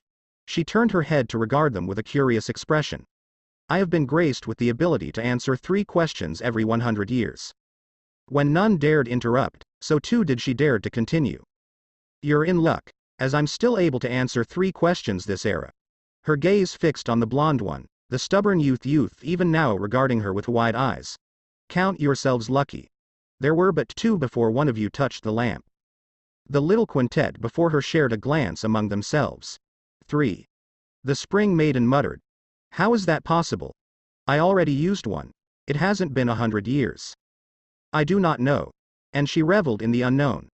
Do be careful, lest I take that as a question. She would not, of course. This was far too interesting to be spoilt with a big of mischief. Ask, and so long as it does not pertain of the future, I will do my best to answer you. Naruto's mouth opened. She suspected the question that would come, just as she knew the answer. Jin felt her lips move of her own accord. If you seek a way home, shinobi, you shall not find it. The way is shut. The die is cast. You cannot return. Naruto recoiled, face gone ashen. Jin frowned, a rare nod of displeasure souring her curiosity. In answering questions she held a conduit to the gods, and the wealth of knowledge they possessed. But that conduit ran both ways. They had never deigned to speak through her before. Even as she reached for their presence, it retreated, leaving her alone once more. Had this wayward warrior caught their eye as well? Were they still watching the world of Remnant even now? A curious question, that. One she did not have the answer to. I am sorry, she murmured. But take heart. 3 questions yet remain, for you have yet to speak one. Amber elbowed Naruto. Jin focused on her. She knew this one too, just as she knew the spring maiden, as she knew all who had touched the lamp. Her fingers had brushed it before Naruto had called upon her. Always so curious these mortals. Ignorance was bliss. Did they not realize ignorance was bliss? What she would not give to discard this endless knowledge. What is Ozpin hiding from us? Ah. Now that, she could answer. He had hidden much indeed. More than they knew. But showing, as they say, was better than telling. And a picture was worth 1,000 words. Once upon a time, there was a lonely girl trapped in a tower. 0. 0. 0. His eyes were damp. It wasn't Jin's knowledge nor the reality of Ozma and Salem that hurt Naruto. It was truth. He didn't fear the gods, or even the understanding that they existed. No, I was something else entirely. He couldn't return. His world was lost to him. Alive, perhaps, but lost nonetheless. Jin's words had rang with truth, and he didn't sense a lie in them. Nor did he hate Ozpin for what he'd done. If anything, he pitied the man. He'd made a mistake. They were alike in that regard. Well. Kurama groaned. That's a thing. It's Kagaya all over again. The news wounded Naruto, but it didn't destroy him. He didn't let it. It threatened to shatter the others, however. Shit. Kirao swore softly. Salem's immortal. What the hell? Why didn't he tell us? Why didn't he tell Summer, if he had? Raven clicked her tongue. Now do you understand? This is why Ozpin can't be trusted. Why Salem can't be fought. Amber clutched her head in her hands. She really can't be beaten. Why are we even fighting? Vernal tucked her head between her knees with a whimper, terror writ across her face. Oddly enough, that set him off. Enough. His voice shook the vault, silencing the four of them. Salem can be beaten. He spoke slowly, measuring his words with great care. I've dealt with immortals before. If you can't kill something, you seal it. You lock it away. Bury it deep. If that doesn't work, you launch it into space. When no one challenged him, he slapped a fist into an open palm. Just calm down. We can do this. Brisk steps carried him to Vernal's side. He patted her head and the younger girl latched onto him with a wordless whimper. We just beat her pawns into the ground. That says something. You're right. Kirao released a heavy breath. Maybe we can't beat her. But we can damn well beat her pawns. Oi. Naruto slapped his back. Amber and I did the fighting, thank you very much. Kirao returned it. Ah, come on. We were only gone for 5 minutes. 5 minutes is an eternity in a fight, birdbrain. That got him an elbow. Brat. Naruto grinned back and just like that, the levity between them was restored. Drunken birdie. Hey. Amber looked to him with something resembling hope. Do you know how to seal her? Well, I've been taught a little when it comes to scrolls, but I can damn well learn. Naruto folded both arms before her chest. Can't be that hard. Bitter laughter tumbled past Raven's lips. You're being naive. Who says sealing will stop her? Who says it won't? He butted his head against hers. We won't know till we try. And maybe she didn't have to be sealed. Salem seemed as much a victim in this as Ozpin. Their feud had all the hallmarks of a bad divorce, and remnant their custody battle. Maybe somebody needed to lock those two in a closet until they made up. Bit of a far-fetched solution, that, but it wasn't one he could bring himself to dismiss. He'd talked down his enemies before. Salem was probably right up there with the worst, yet he couldn't bring himself to discard the chance that she might see sense. If anything, the real villains were the gods. And you want to fight them? Of course you do. Naruto rolled his eyes. Hush. You're starting to sound like Raven. 2 questions remain. Jin atoned above them. Speak them now, if you please. Naruto fell this brow furrow. What did he want to ask? Jin had given him a freebie in regards to his world, and she'd already told them about Ozpin. What more was there to know? She couldn't predict the future. Even if she could, he wasn't sure he wanted her to. The future was best left unknown. Still, he could ask any number of things. Did he dare? A thought occurred to him, then. Once we're done, you'll go back into the relic, won't you? That is knowledge I can give freely. Her head bobbed. Yes. I will fall back into slumber until the next cycle. Ozpin was a prisoner of the gods. So too was Salem. Each shackled into a cycle that they couldn't break. By that very logic, wasn't Jin the same? Forced to spend eternity locked in a lamp, with only a brief respite to answer questions. Then back in the relic she went, to wait another 100 years. Rinse and repeat, over, and over, over again. His heart went out to her. That was no way to live. No, it wasn't living at all. Anyone else would have gone mad. Jin had been downright pleasant to them. And her goodwill would go forgotten. He wasn't sure he'd be sane after enduring that kind of isolation. No, that didn't sound fair to her at all. Vernal whimpered against his side. Can we go home now? Home. Just hearing the word made Naruto twitch. Remnant was his home now. Maybe it wasn't his to protect, but he wouldn't leave it to burn either. If he couldn't find a way back, then he may as well get comfortable here. And he wasn't the sort to ignore injustice like this when he saw it. Steel hardened in his heart. Cobalt blue eyes rose to regard Jin's still hovering form. Kirao saw the steely gleam in his gaze before the others. Kid, whatever you're thinking, don't do it. Raven realized it a moment. I say go for it. Can't hurt, and it might screw Salem. Amber's expression was a study of contrast. Are you sure about this? Kurama whistled, low and deep. You sly dog.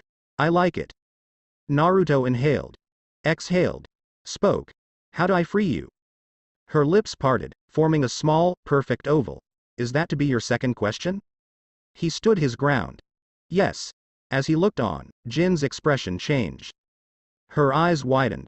Shock flitted across her face. Followed by fear. Then something else entirely. It was a small, subtle thing, but he picked up on it instantly. Her gaze narrowed, regarding him with a strange lidded look. Jin tilted her head just so, bright blue eyes flicking up and down the length of him. He had the distinct feeling she was reassessing her opinion of him, and he wasn't sure if that was a good thing or not. He didn't regret his decision. He refused to. My. She tight-read softly. Aren't you an interesting one? I like you. Naruto rang one had through the messy many of his hair. He had no idea what he'd done. Indeed, how could he? Thanks.